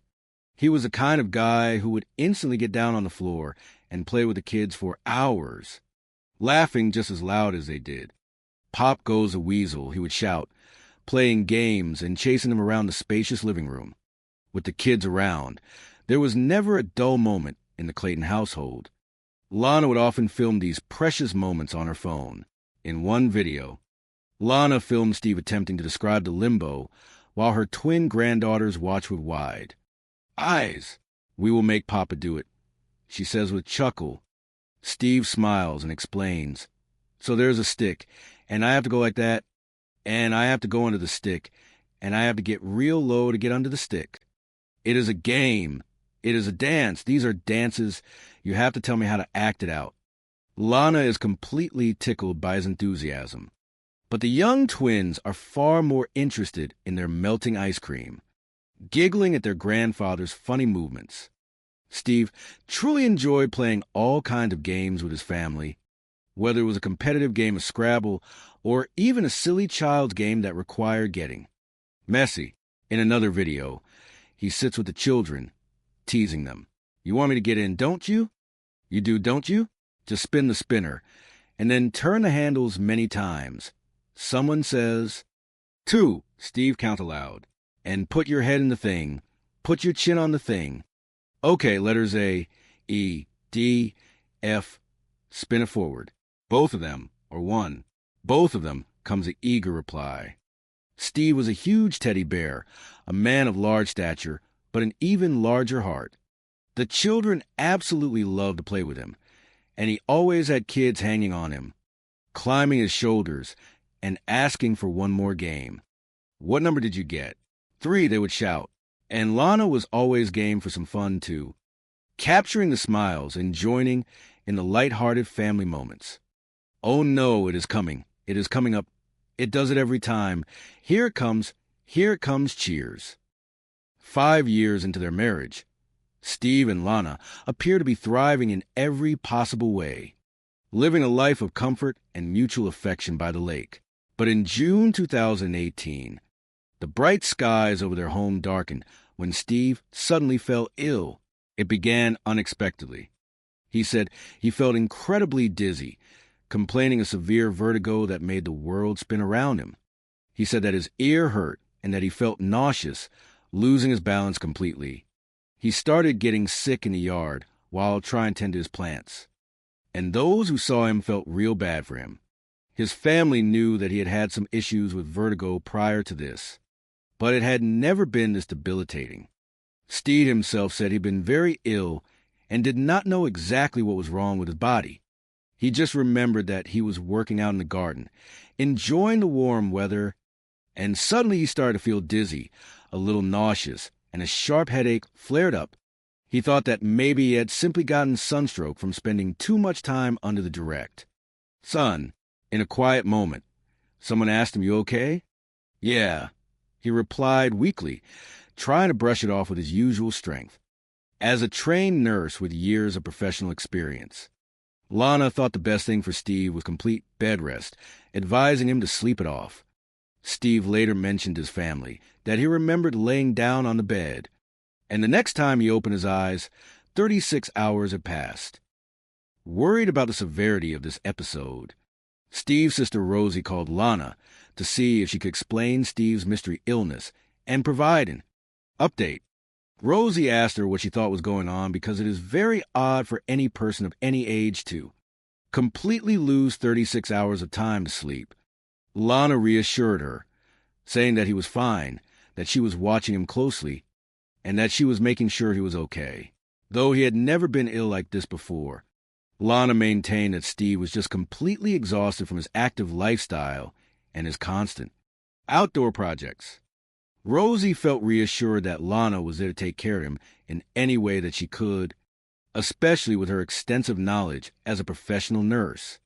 It seemed at the time that Steve's larger-than-life energy was simply starting to catch up with him, and his body needed time to recharge.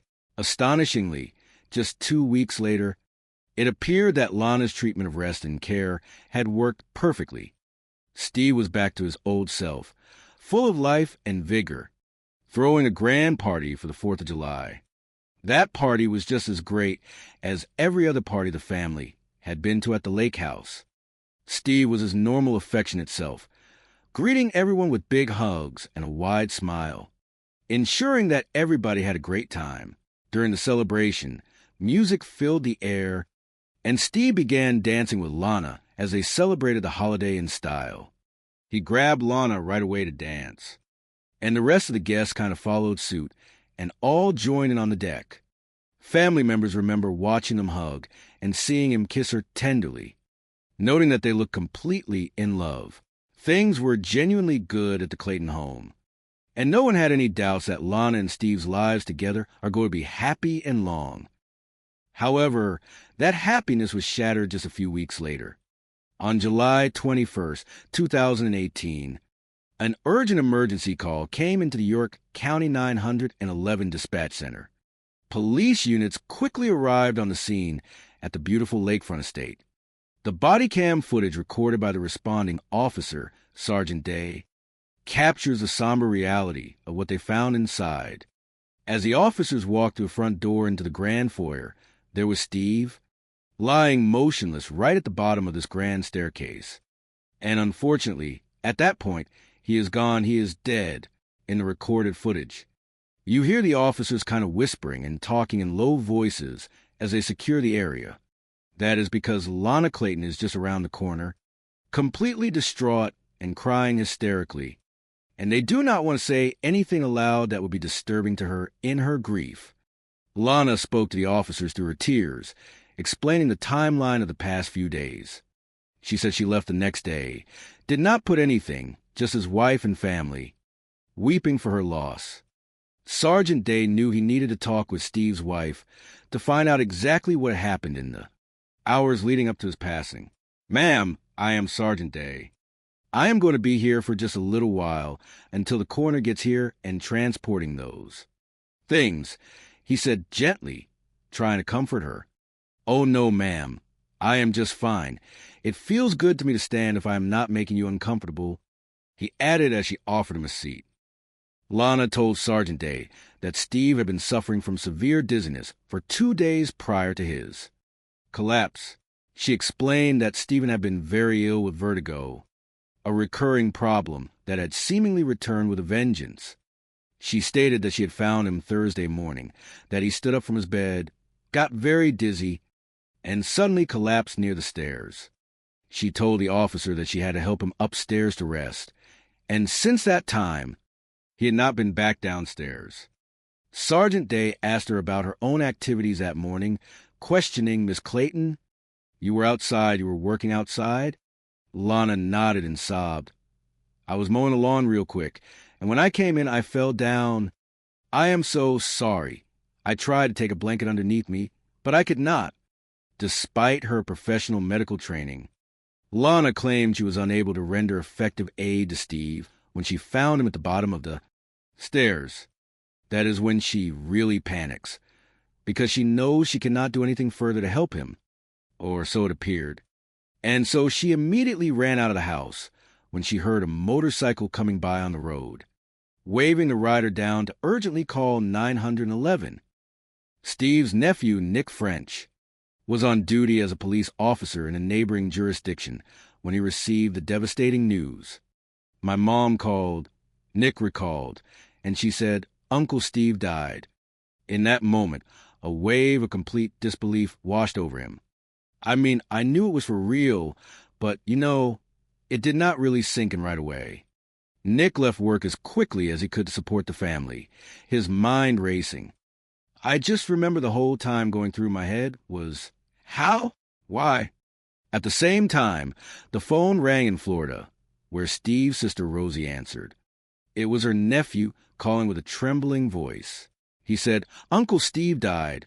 Uncle Steve died." For Rosie, the words made no sense. That was not possible. It was not possible. How could her strong, vibrant big brother be gone so suddenly? No, she simply could not believe it. With Rosie 700 miles away in Florida, unable to make it to South Carolina immediately, Nick and his family rallied around Lana to support her through the initial shock. Nick felt awful because he knew how much Lana supposedly loved Uncle Steve. "I just kept thinking, I am upset right now, but I cannot imagine what she is going through to find her husband on the ground like this," he thought. Lana continued to express her fears to the arriving family, suggesting that Steve's severe vertigo could have caused a fatal fall down the grand staircase. She kept saying that she thinks he fell down the stairs, repeating how horrible it was and how she hoped he did not suffer. Meanwhile, Sergeant Day carefully checked the home for any immediate signs of foul play or indicators that Steve may have been attacked by an intruder. On the surface, this looked like it was probably a natural death, an unfortunate medical emergency. But in police work, you never know for certain. So Sergeant Day does, at that point, go upstairs to look through the master suite, to see what had happened and to look for clues. It would be a little unnerving to just go through a labyrinth of a grand house that you had never seen before, especially under such tragic circumstances, because you never know what could be around the corner. Walking through the rooms, the officer noted that there did not appear to be any signs of a struggle.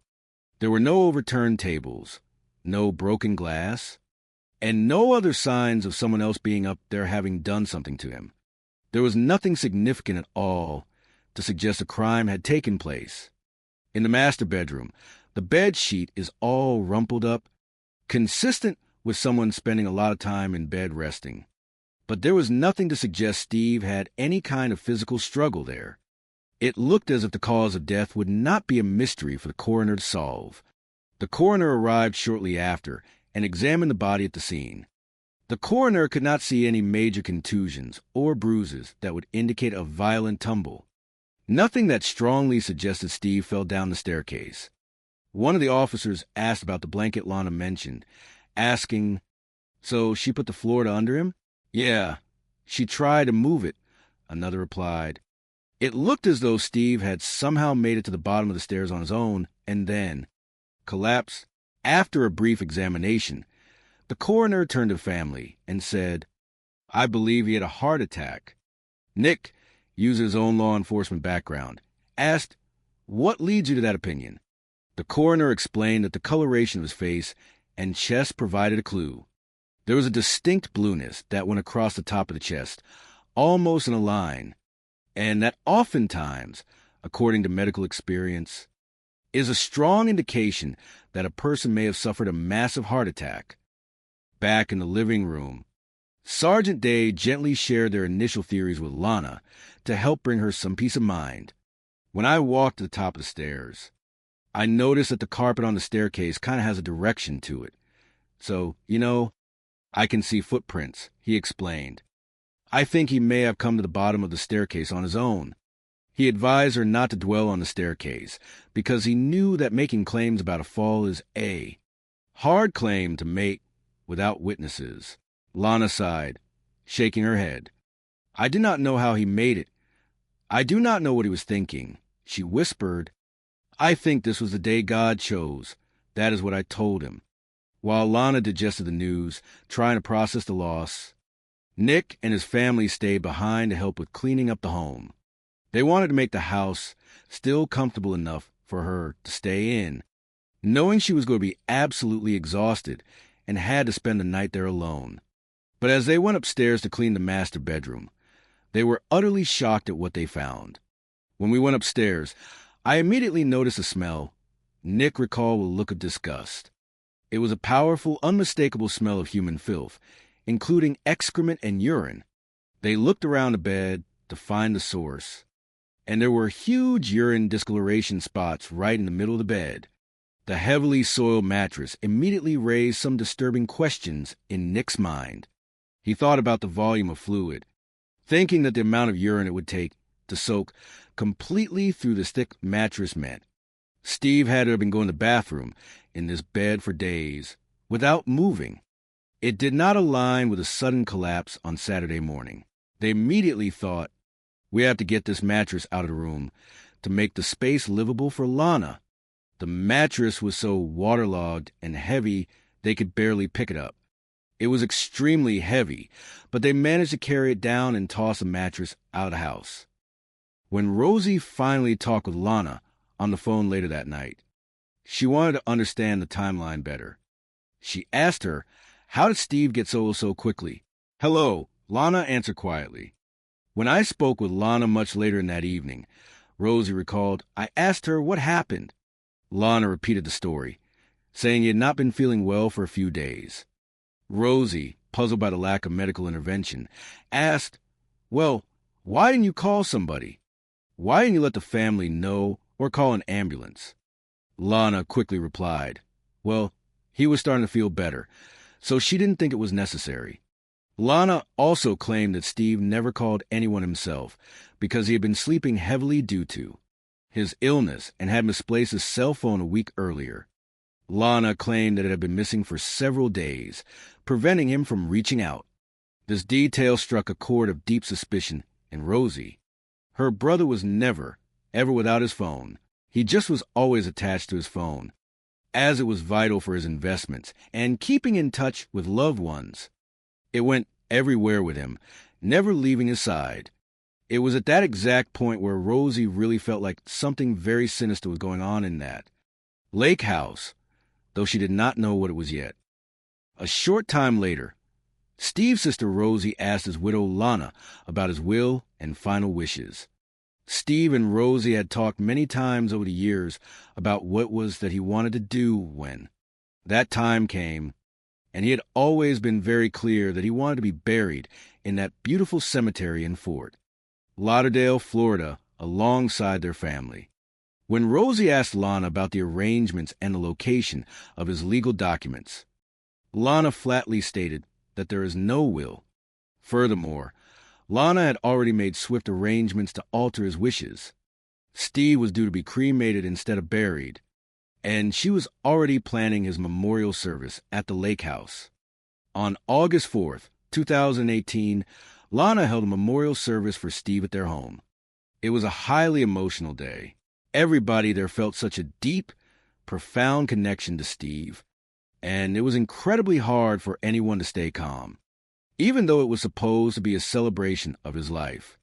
The guests could not help but feel the deep, deep sorrow that everybody felt over his sudden absence.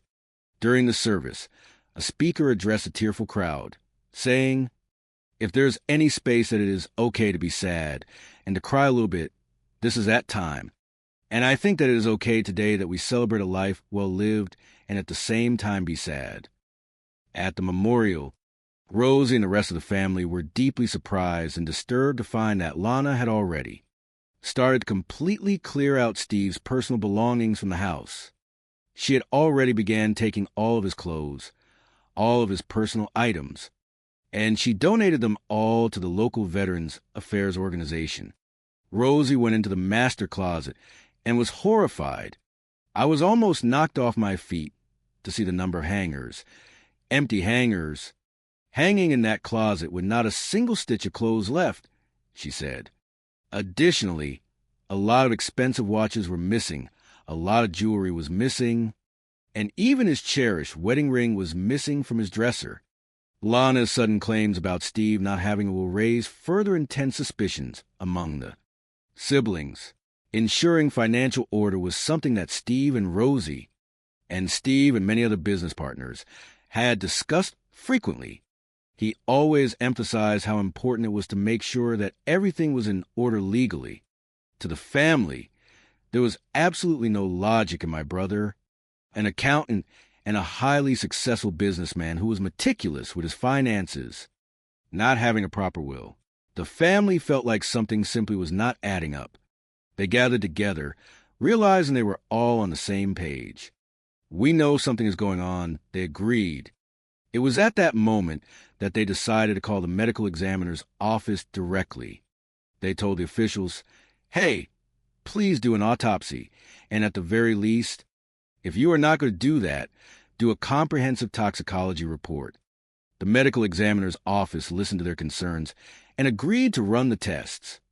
Detective Moe to the York County Sheriff's Office was also officially notified of the families. Growing suspicions about the true nature of Steve's death. "Good morning, everybody." The detective greeted the team as they began looking into the background of the case. But when the initial autopsy report came in, it listed standard signs of mild heart disease, pointing tentatively to a death by natural causes. Yes, thank you, the investigators noted. The initial findings still showed that a heart attack was the likely culprit, but the detectives knew they had to wait for the toxicologist's report to come back to finally make an actual definitive finding. It would take a few anxious weeks before those chemical results would arrive at the station, so the family waited on pins and needles for the truth to come out, holding on to their conviction. "We just knew that there was something was very wrong," they repeated. "Thank you," they said when the updates arrived. When the final toxicology report on Steve Clayton's blood samples finally came back from the lab, the results were absolutely shocking. It showed traces of several different sedatives in his system, including marijuana, temazepam, and Benadryl. But that was not the most alarming discovery. The biggest shock in the toxicology results was the presence of an incredibly high concentration of tetrahydrozoline, a chemical also commonly known as THZ. Tetrahydrozoline is the active ingredient found in standard over-the-counter eye drops like Visine, Murine, or other similar eye care products. The detectives learned through medical experts that THZ is not ever meant to be ingested orally. Given in small doses, it makes a person feel very ill, causes extreme nausea, induces severe dizziness, and will make you pass out eventually. But when it is introduced in large quantities, it is highly toxic and deadly. It completely shuts your central nervous system down, lowers blood pressure dramatically, and it will kill you. The detectives learned that THZ can severely limit the blood supply to vital organs, ultimately leading to a fatal heart attack. Reviewing the initial scene photographs, the investigators noticed something important. When the body cam footage goes up there into the bedroom, the bottle of Visine you see is sitting on the tall dresser. That dresser was located far away from the bed, in a spot where Steve, in his weakened condition, could not possibly get up to get the Visine himself.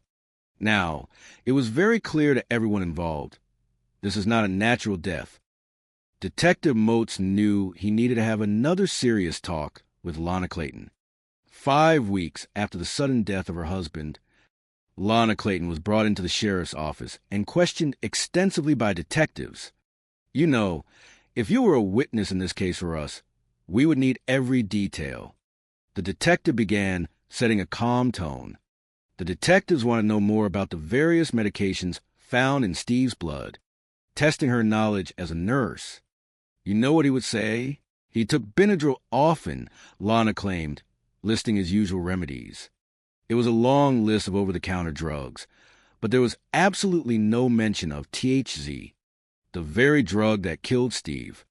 The chemical is completely colorless, it is odorless, and it is tasteless, which makes it the perfect thing to secretly give to someone if you want to poison them without. Their knowledge, the specific level of THZ found in Steve's blood, was so incredibly high that it was clear to the medical examiner that it was a direct cause of death. It is a lethal level, no matter what way you look at it. The detectives pressed on with their questions, shifting their strategy. Somehow or another, there was a large amount of Visine in his system, the detective stated plainly, leaning forward. So that is what we are trying to get to the bottom of. Lana did not flinch. I know he puts the Visine in his coffee, she claimed smoothly. He puts it in there every day. The detective asked, "What do you know about it?" "What do I know about it?" Lana responded, blinking. I know it makes you have diarrhea," she muttered at this juncture. There were basically 2 distinct theories that the police were now considering. 1, he was intentionally poisoned and there was foul play involved. 2, he ingested it on his own, whether it was an intentional misuse or an unintentional mistake. But as the police probed deeper into Steve and Lana's relationship, looking for a motive, they asked her, "How has your life been together?" Lana sighed, looking down at her hands. "Sometimes we would have fun and everything," she claimed, "and then sometimes I would be on eggshells. All the time I was on eggshells." Lana began claiming that Steve had a hidden, dark side that the public never saw. "He can be really nasty," she alleged. The detective asked, "What does nasty Steve look like?" "He is really verbally abusive, calling me names," she stated. "Like what would he call you?" The detective asked. "I don't know. Stupid. Bitch. I don't know. Just all kind of things," she murmured. "I could see it escalating until you notice. Just, try and stay out his way," she added, painting herself as a victim. After Lana's initial interview concluded, detectives ordered a thorough second search of the lake house. They were looking specifically for used cups, mugs, or glasses that might still have a chemical residue in them. They were looking for anything they could find that helps them determine what could have caused this massive ingestion. including any document-wise evidence that would show financial trouble or a rift in the marriage.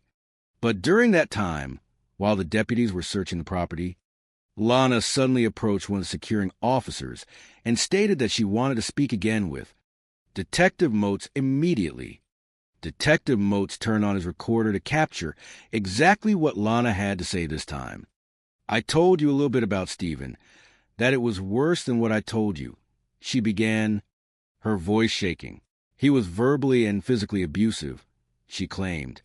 "Lana, for God's sake," she imagined him shouting, "and yell at me and call me names. His anger built up, and I would do something that would irritate him until the point where he would explode. Okay." She described the tension in the house, mimicking his voice.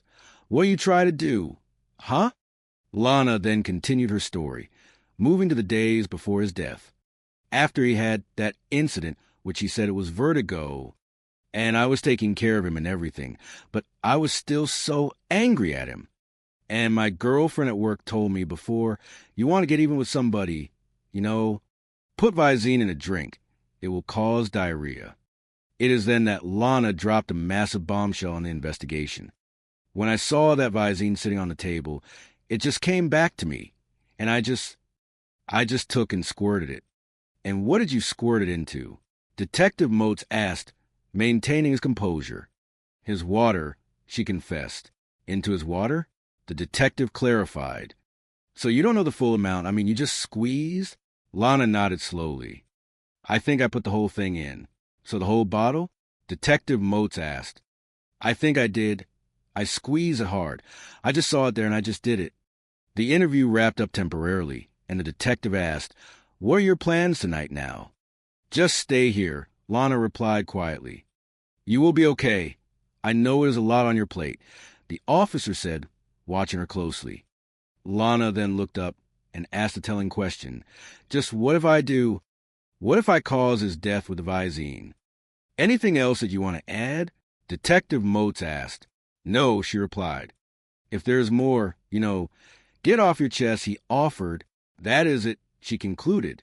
It was a damning, undeniable confession. But the detectives could not formally arrest Lana just yet. After Lana confessed, the police left the property temporarily. They needed to get their ducks in a row as far as what specific legal charges would be made, ensuring the warrants were flawless, and they were fully ready to come back the very next day to arrest Lana Clayton. But early that following morning, before the sun rose, they received an urgent call from one of Lana's neighbors. The neighbor had found disturbing notes of suicide left behind, and they were deeply afraid that she had harmed herself inside the house. Lana knew the police were coming back the next day, and she knew they would have warrants for her arrest. In a desperate bid to escape justice, she turned the gas on in the house, went upstairs to the master bedroom, and took a large quantity of pills to kill herself. The arriving emergency units found her unconscious in her bed. She was rushed to the local hospital, where she was treated by doctors and ultimately released once stable. And then, immediately upon her release, she was arrested on the formal charges of murder and tampering with food items. The Clayton family was immediately informed of Lana's arrest. A detective from York County called me. Nick recalled and said, "Hey, Nick, I just want to bring you up to speed here," Lana confessed. Hearing those words, Nick had to pull his car over the side of the road right away. "It hit me like a ton of bricks," he said, "literally like a baseball bat to the face." In Florida, the phone rang again. Rosie answered the phone, and a relative was on the other end screaming that she killed him, sending the family into a state of grief and shock. On January 16th, 2020, the legal proceedings reached a conclusion when Lana accepted a negotiated plea deal. She stood before the judge and officially admitted guilt on the charges of voluntary manslaughter and tampering with a drug or food product. The judge reviewed the paperwork, noting the original indictment was for murder. "You are pleading to a lesser offense, voluntary manslaughter." During her statement, Lana tried to downplay her medical knowledge, claiming, "My own knowledge of the chemical was by watching movies and I thought the cause was just discomfort and diarrhea. Lana insisted throughout the hearing that she never intended for Steve to die and just wanted revenge for his alleged abuse. But his lifelong friends and family do not buy that Steve was ever abusive for a single moment. They knew her statements were a complete fabrication. She tries to assassinate Steve's character because she is desperate, Rosie stated. Other people who knew him well and whom he had mentored over the decades came forward to the court to say he was a wonderful, supportive person. There was absolutely no abuse of any sort with Stephen. She was simply trying to do whatever she could to save herself from a very, very, very long prison sentence and possibly the death penalty. Those who knew him best remembered him as a gentle soul, a protector who was not capable of harming someone he loved. Based on the detailed toxicology report, the prosecutors believe that Steve did not die quickly, but rather suffered immensely for 3 days before dying. Lana tells us that the fatal dose was given on Thursday morning. The prosecutor noted during the sentencing phase. But we know as a matter of scientific fact from the expert toxicologist that it is completely impossible. He would have died Thursday morning if he had ingested that entire amount Thursday morning. For him to have been actively sick all of that time, the science indicates that she continually gave him the medication throughout that time, poisoning him with Visine little by little to keep him weak. And Lana, a trained nurse who swore an oath to protect life, never once sought to help him or call for medical assistance after the initial poisoning. The family pointed out how out of character the bedroom scene was.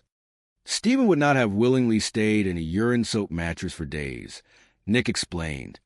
He was an absolute clean freak.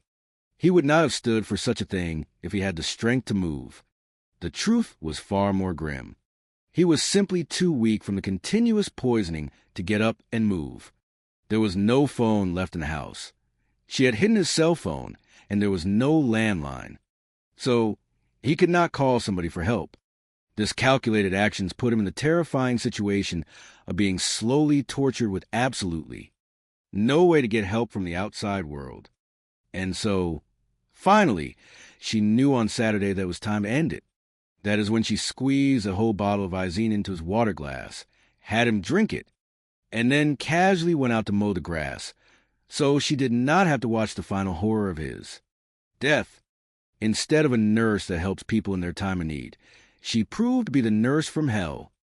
At the conclusion of the emotional hearing, 53-year-old Lana Clayton was sentenced to 25 years in prison without the possibility of an easy release. She never admitted that she intended to kill Steve, but the scientific facts and her own actions show otherwise. I feel like there is no penalty that would have been great enough for Lana. A close friend remarked grimly, "This was 3 days of methodically poisoning my best friend and then killing him in his own home." The intense thought process that had to go into her putting on this elaborate charade for the family was chilling, and she carried that deception right on through till the end, showing no true remorse.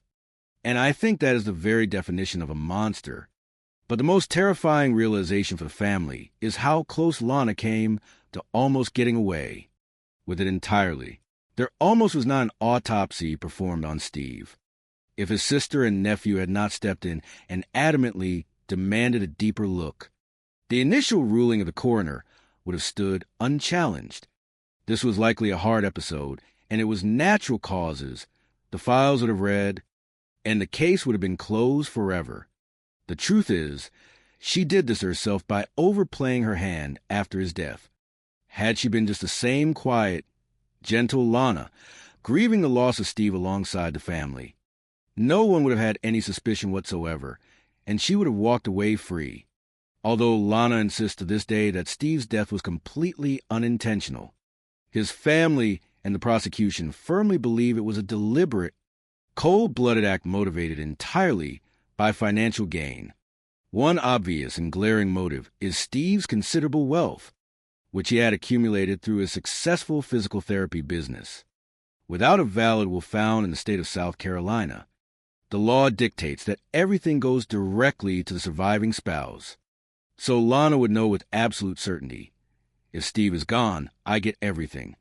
If somebody wanted to do something malicious like this, all they had to do was get rid of his existing will, and everything he owned belonged to them instantly.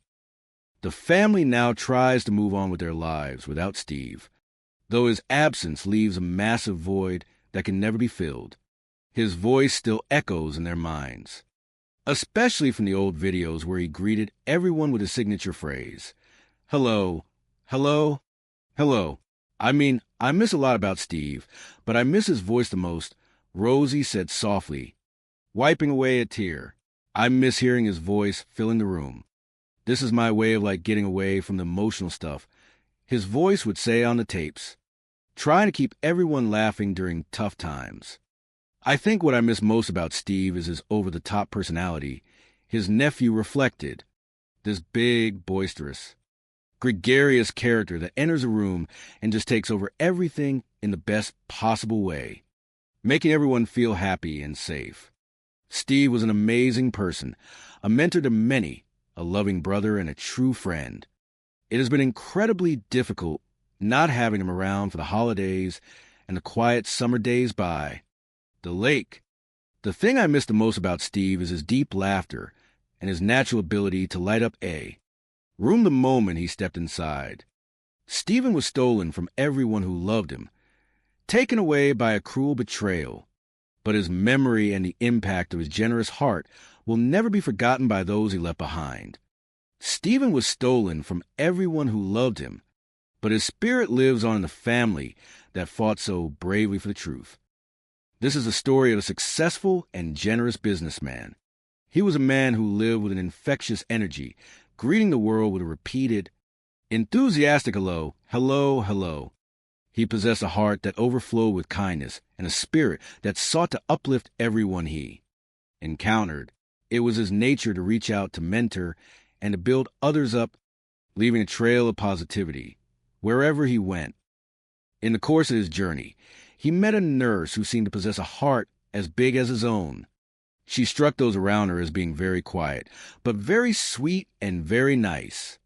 To those who knew him, it seemed inevitable that he would fall head over heels for her. He could not hide the feelings he had for her. He was very much in love with her. Yet, life has a way of twisting paths, and when a sickness begins to consume a marriage, it leaves a hollow, chilling realization in its wake. Those who watched from the outside just knew that there was something that was very wrong. Money is no protection against the darkness of betrayal. This is not a natural death. Welcome. Tonight we celebrate the joining of two wonderful people. It is March 10th, 2007 in Miami. It is a big day for bride Rosemary Clayton and her family. She is finally marrying her love, William Leslie. That is the oldest brother of Rosemary, 52-year-old Steve Clayton, proudly walking her down the aisle. 11 months prior to that wedding, the family lost their father. Rosemary asked her brother if he would step in. Of course, there were a lot of tears. She could not imagine anybody else standing in place for their father. When asked who gives this woman to be married to this man, Steve replied, "I do, in the memory of my father." It was sentimental to be gathered at something so special where their father was not physically present. With their father's passing, the brother of Rosemary, Steve, became the head of the family, and though he had never had children of his own, he had always been a father figure to his siblings. When their father and mother were married, Steve was just about 2 or 3 years old. He had 4 sisters, and Rosemary was the youngest. He was 10 years older than her, so there really was not a moment when Steve was not in her life. Steve was her big brother, and he was her hero. He was everything a little girl would want in a big brother. He played football and he wrestled in high school, which really made him appear bigger than life to his younger sister. After high school, Steve graduated from college with a degree in finance and quickly matured into a shrewd businessman. Steve and a partner started a company called Physical Therapy Resources.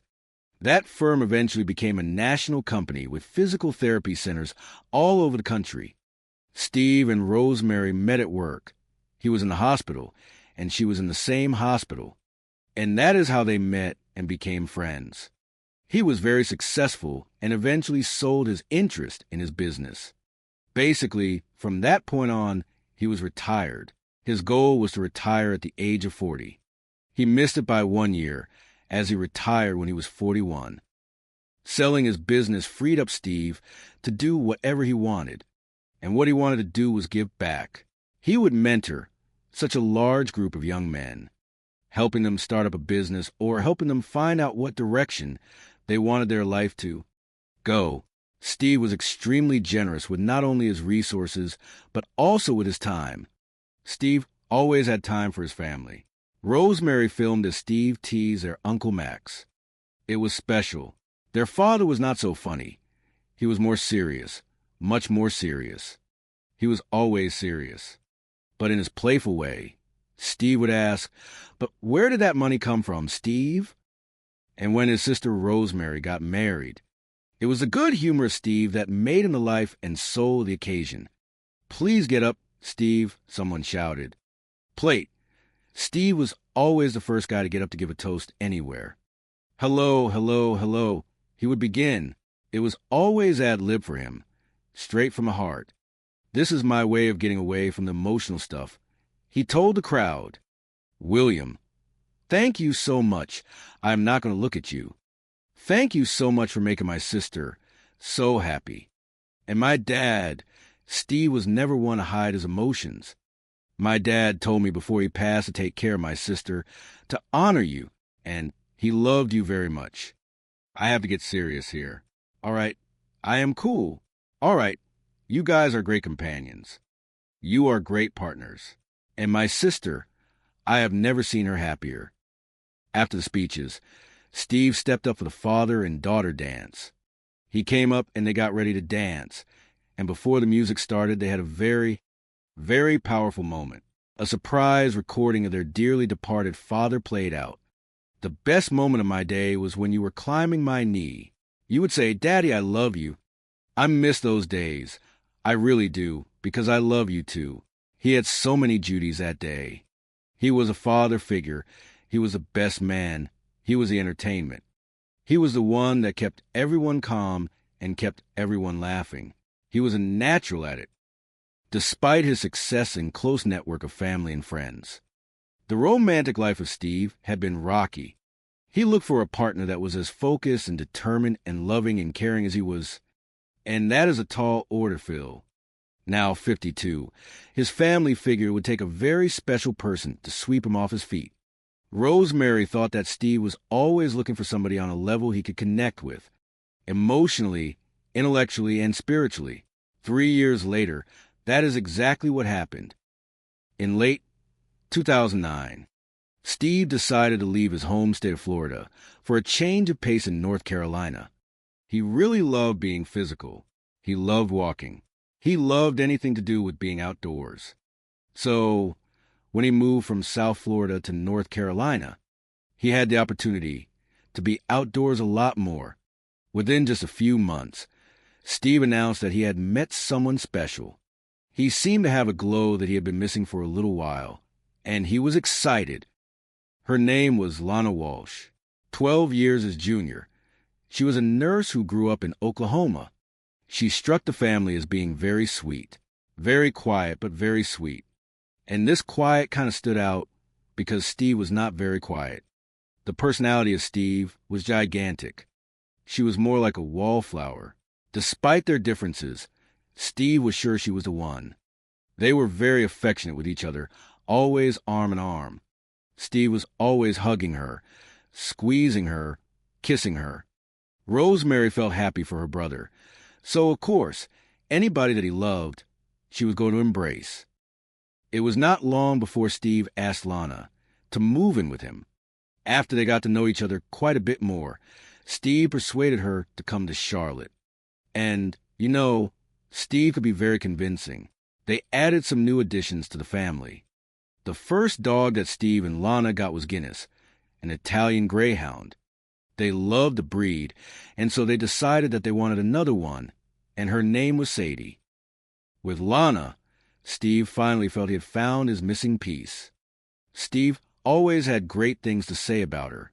He referred to her as his Lana Sue. He could not hide the feelings he had for her. He was very much in love with her. The family thought that Steve found himself well grounded with Lana. They felt like Steve found a certain sense of peace with her. Steve Clayton came to North Carolina for a change from his old life and found a whole new future. When Steve Clayton danced with his sister at her wedding, he dreamed of finding his own special someone. And now, 6 years later, he was about to marry the love of his life, a Veterans Affairs nurse named Lana Walsh. It was a lovely day in November 2013. Many of the family had traveled to North Carolina just to be there and enjoy that day with him, and he made it very special for everyone. The wedding of Lana and Steve took place at their house in Charlotte. It was such a beautiful event. You could just see the love. They were just beaming, both of them. Soon after, the couple decided to relocate and move into their forever home just over the border in South Carolina on the banks of Lake Wylie. It was like something on a postcard. This gorgeous ocean blue home sitting on a gorgeous piece of lakefront property was very lovely. The couple set about refurbishing their new home, decorating it with a collection of artworks and antiques that Steve cherished. Steve was the kind of person for whom objects were very personal, and he was very proud of his possessions. They were all unique in some way. The move allowed the couple to indulge in their love of nature. So, if there was something fun and outdoorsy to do, he was going to be the first one there, and he was gung-ho about it. Their relocation to South Carolina also meant the pair were closer to the extended family of Steve, his nephew, who had married the niece of Steve in 2010. Said they hung out with Steve and Lana a lot when they moved up there. They would go out to dinner with them. They would go to concerts, and they would go to special events every holiday. They were also just a 30-minute drive from the son and grandchildren of Lana, and the pair never said no to a bit of babysitting. Steve had a way with children because Steve had always been a child at heart. So, he was the kind of guy that got down on the floor and played with the kids. Pop goes the weasel. With the kids around, there was never a dull moment in the Clayton household. Here, Lana filmed Steve attempting to describe the limbo while her twin granddaughters watched. "We will make Papa do it," Steve said. "So there's a stick, and I have to go like that, and I have to go under the stick, and I have to get real low to get under the stick. It is a game. It is a dance. These are dances. You have to tell me how to act it out." Lana was tickled, but the twins were more interested in their ice cream. Steve enjoyed playing all kinds of games, whether it was Scrabble or even a silly child's game. You wanted to get in, do you not? You do you not? Just spin the spinner and then turn the handles many times. 2, and put your head in the thing. Put your chin on the thing. Okay, A, E, D, F, spin it forward. Both of them, or one. Both of them. Steve was a huge teddy bear. The children loved to play with him. He always had kids hanging on him. "What number did you get?" 3. And Lana was always game for some fun, too. "Oh, no, it is coming up. It does it every time. Here it comes. Cheers." 5 years into their marriage, Steve and Lana appear to be thriving. But in June 2018, Steve suddenly fell ill. He said he felt dizzy, complaining of vertigo. He said that his ear hurt and that he felt nauseous, and he started getting sick in the yard. His sister felt real bad for him. She knew that he had had issues with vertigo prior to this. He said he had been very ill and did not know exactly what was wrong.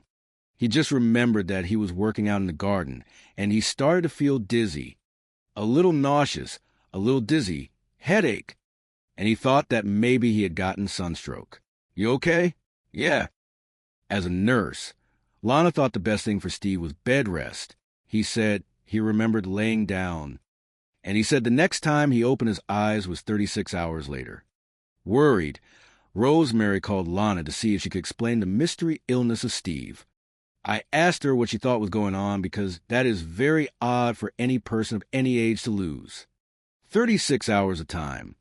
And she said that he was fine and that she was watching him and she was making sure he was okay. Though he had never been ill like this before, Lana thought that Steve was just exhausted. Rosemary felt reassured that Lana was there to take care of him in any way that she could, especially with her knowledge as a nurse. It seemed the larger-than-life energy of Steve was starting to catch up with him. But just 2 weeks later, it appeared the treatment of Lana had worked. Steve was back to his old self, throwing a party for the 4th of July. That party was just as great as every other party they had been to there. Steve was his normal, affectionate self. Everybody had a great time. Here was Steve dancing with Lana as they celebrated in style. He grabbed Lana right away, and the family followed suit and all joined in. Rosemary remembered watching them hug and him kiss her, and they were completely in love. Things were good at the Clayton home, and no one doubted that the lives of Lana and Steve were going to be happy and long.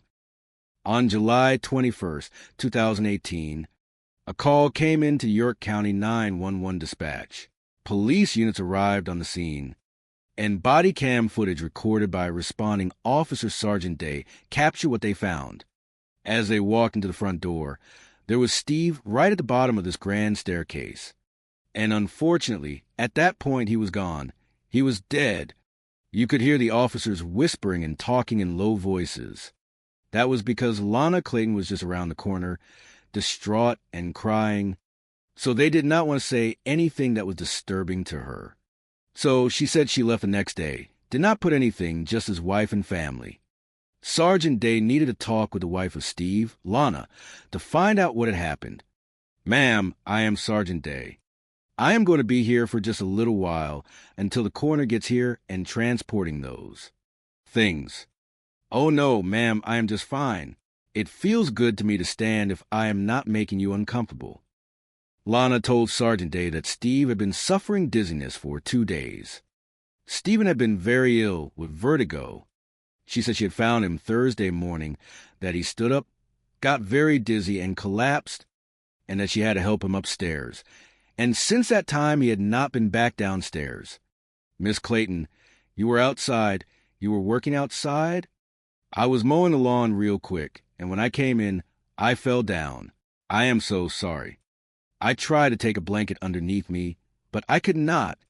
Despite her training, Lana was unable to render aid to Steve. That was when she, I think, really panicked because she knew she could not do anything further to help him. And so she immediately ran out when she heard the motorcycle coming by to wave someone down to call 911. The nephew, Nick French, was on duty as a police officer when he got the news. My mom called and she said, "Uncle Steve died." And, just kind of disbelief. I mean, I knew it was for real, but, it did not really sink in. So I got down there as quick as I could. I just remember the whole time going through my head was, how? Why? The phone rang, and I saw that it was my nephew calling. He said, "Uncle Steve died. Uncle Steve died." That was not possible. It was not possible. How could he be gone? No, I could not believe it. With Rosemary 700 miles away, Nick and his family rallied around Lana. I felt awful because I knew she loved Uncle Steve, and I just kept thinking, I am upset right now, but I cannot imagine what she is going through to find her husband, on the ground like this. Lana feared the vertigo of Steve could have caused a fall down the stairs.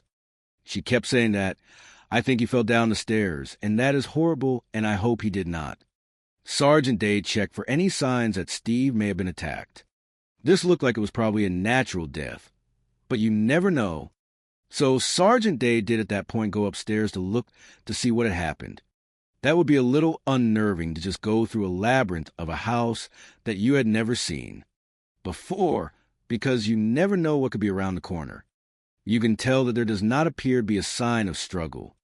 No other signs of someone else being up there having done something to him. Nothing significant at all. In the master bedroom, the bed sheet was all rumpled up, but nothing to suggest Steve had any kind of struggle. It looked as if the cause of death would not be a mystery for the coroner. The coroner could not see any contusions or bruises. Nothing suggested Steve fell down the staircase. So she put the floor to under him? Yeah, She tried to move it.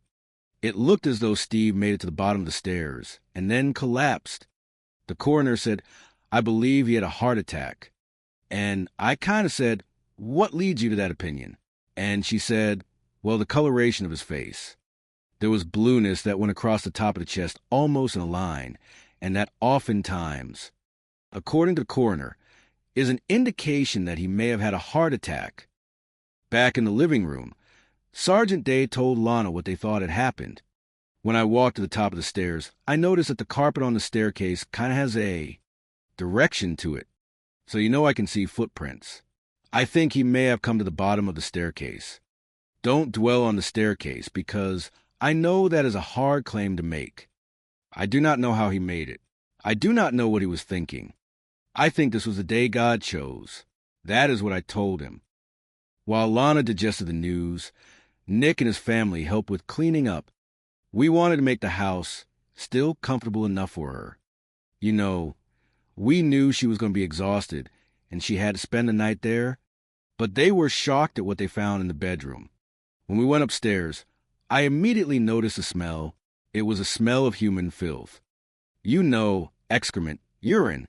So we looked around, and there were huge urine discoloration spots in the middle of the bed. The soiled mattress raised some questions. So I am thinking the amount of urine that it would take to soak through this mattress. Steve had to have been going to the bathroom in this bed for days. So we immediately thought, we have to get this mattress out of the room. We could barely pick it up. It was extremely heavy. We took the mattress and we tossed it out of the house. When Rosemary talked with Lana on the phone, she asked her, how did Steve get so ill? When I spoke with Lana much later in that evening, I asked her what happened, and she said he had not been feeling well for a few days. And I said, well, why did you not call somebody? Why did you not let somebody know? And she said, well, he was starting to feel better. She said Steve never called because he had been sleeping heavily and misplaced his cell phone a week. Earlier, Lana claimed that it had been missing for several days. My brother was never, ever without his phone. He just was always attached to his phone. It went everywhere with him. It was at that point where I really felt like something very sinister was going on, and I did not know what it was. The sister of Steve, Rosemary, asked his widow Lana about his will. Steve and I had talked many times about what it was that he wanted to do when that time came. And he wanted to be buried in that beautiful cemetery in Fort Lauderdale. When I asked Lana, she said there is no will. Lana had already made the arrangements. Steve was due to be cremated, and she was planning his memorial.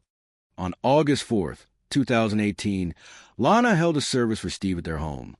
It was highly emotional. Everybody there felt such a deep connection to Steve. It was just hard to stay calm, even though it was supposed to be a celebration of his life. It just could not help but feel the deep, deep sorrow that everybody felt. If there is any space that it is okay to be sad and to cry a little bit, this is that time. And I think that it is okay today that we celebrate a life well lived and at the same time be sad. At the memorial, Rosemary and the family were surprised to find Lana had already started to clear out the belongings of Steve. She had already begun taking all of his clothes, all of his personal items, and she donated them all to the Veterans Affairs. I was almost knocked off my feet to see the number of hangers. Empty hangers in that closet with not a single stitch of clothes. A lot of watches were missing. A lot of jewelry was missing. His wedding ring was missing. And the claims of Lana about Steve not having will raise further suspicions. That is something that Steve and I, and Steve and many other people had discussed, was how important it was to make sure that everything was in order. There is absolutely no logic in my brother, an accountant, a person who is meticulous with his finances, not having a will. The family felt like something was not adding up.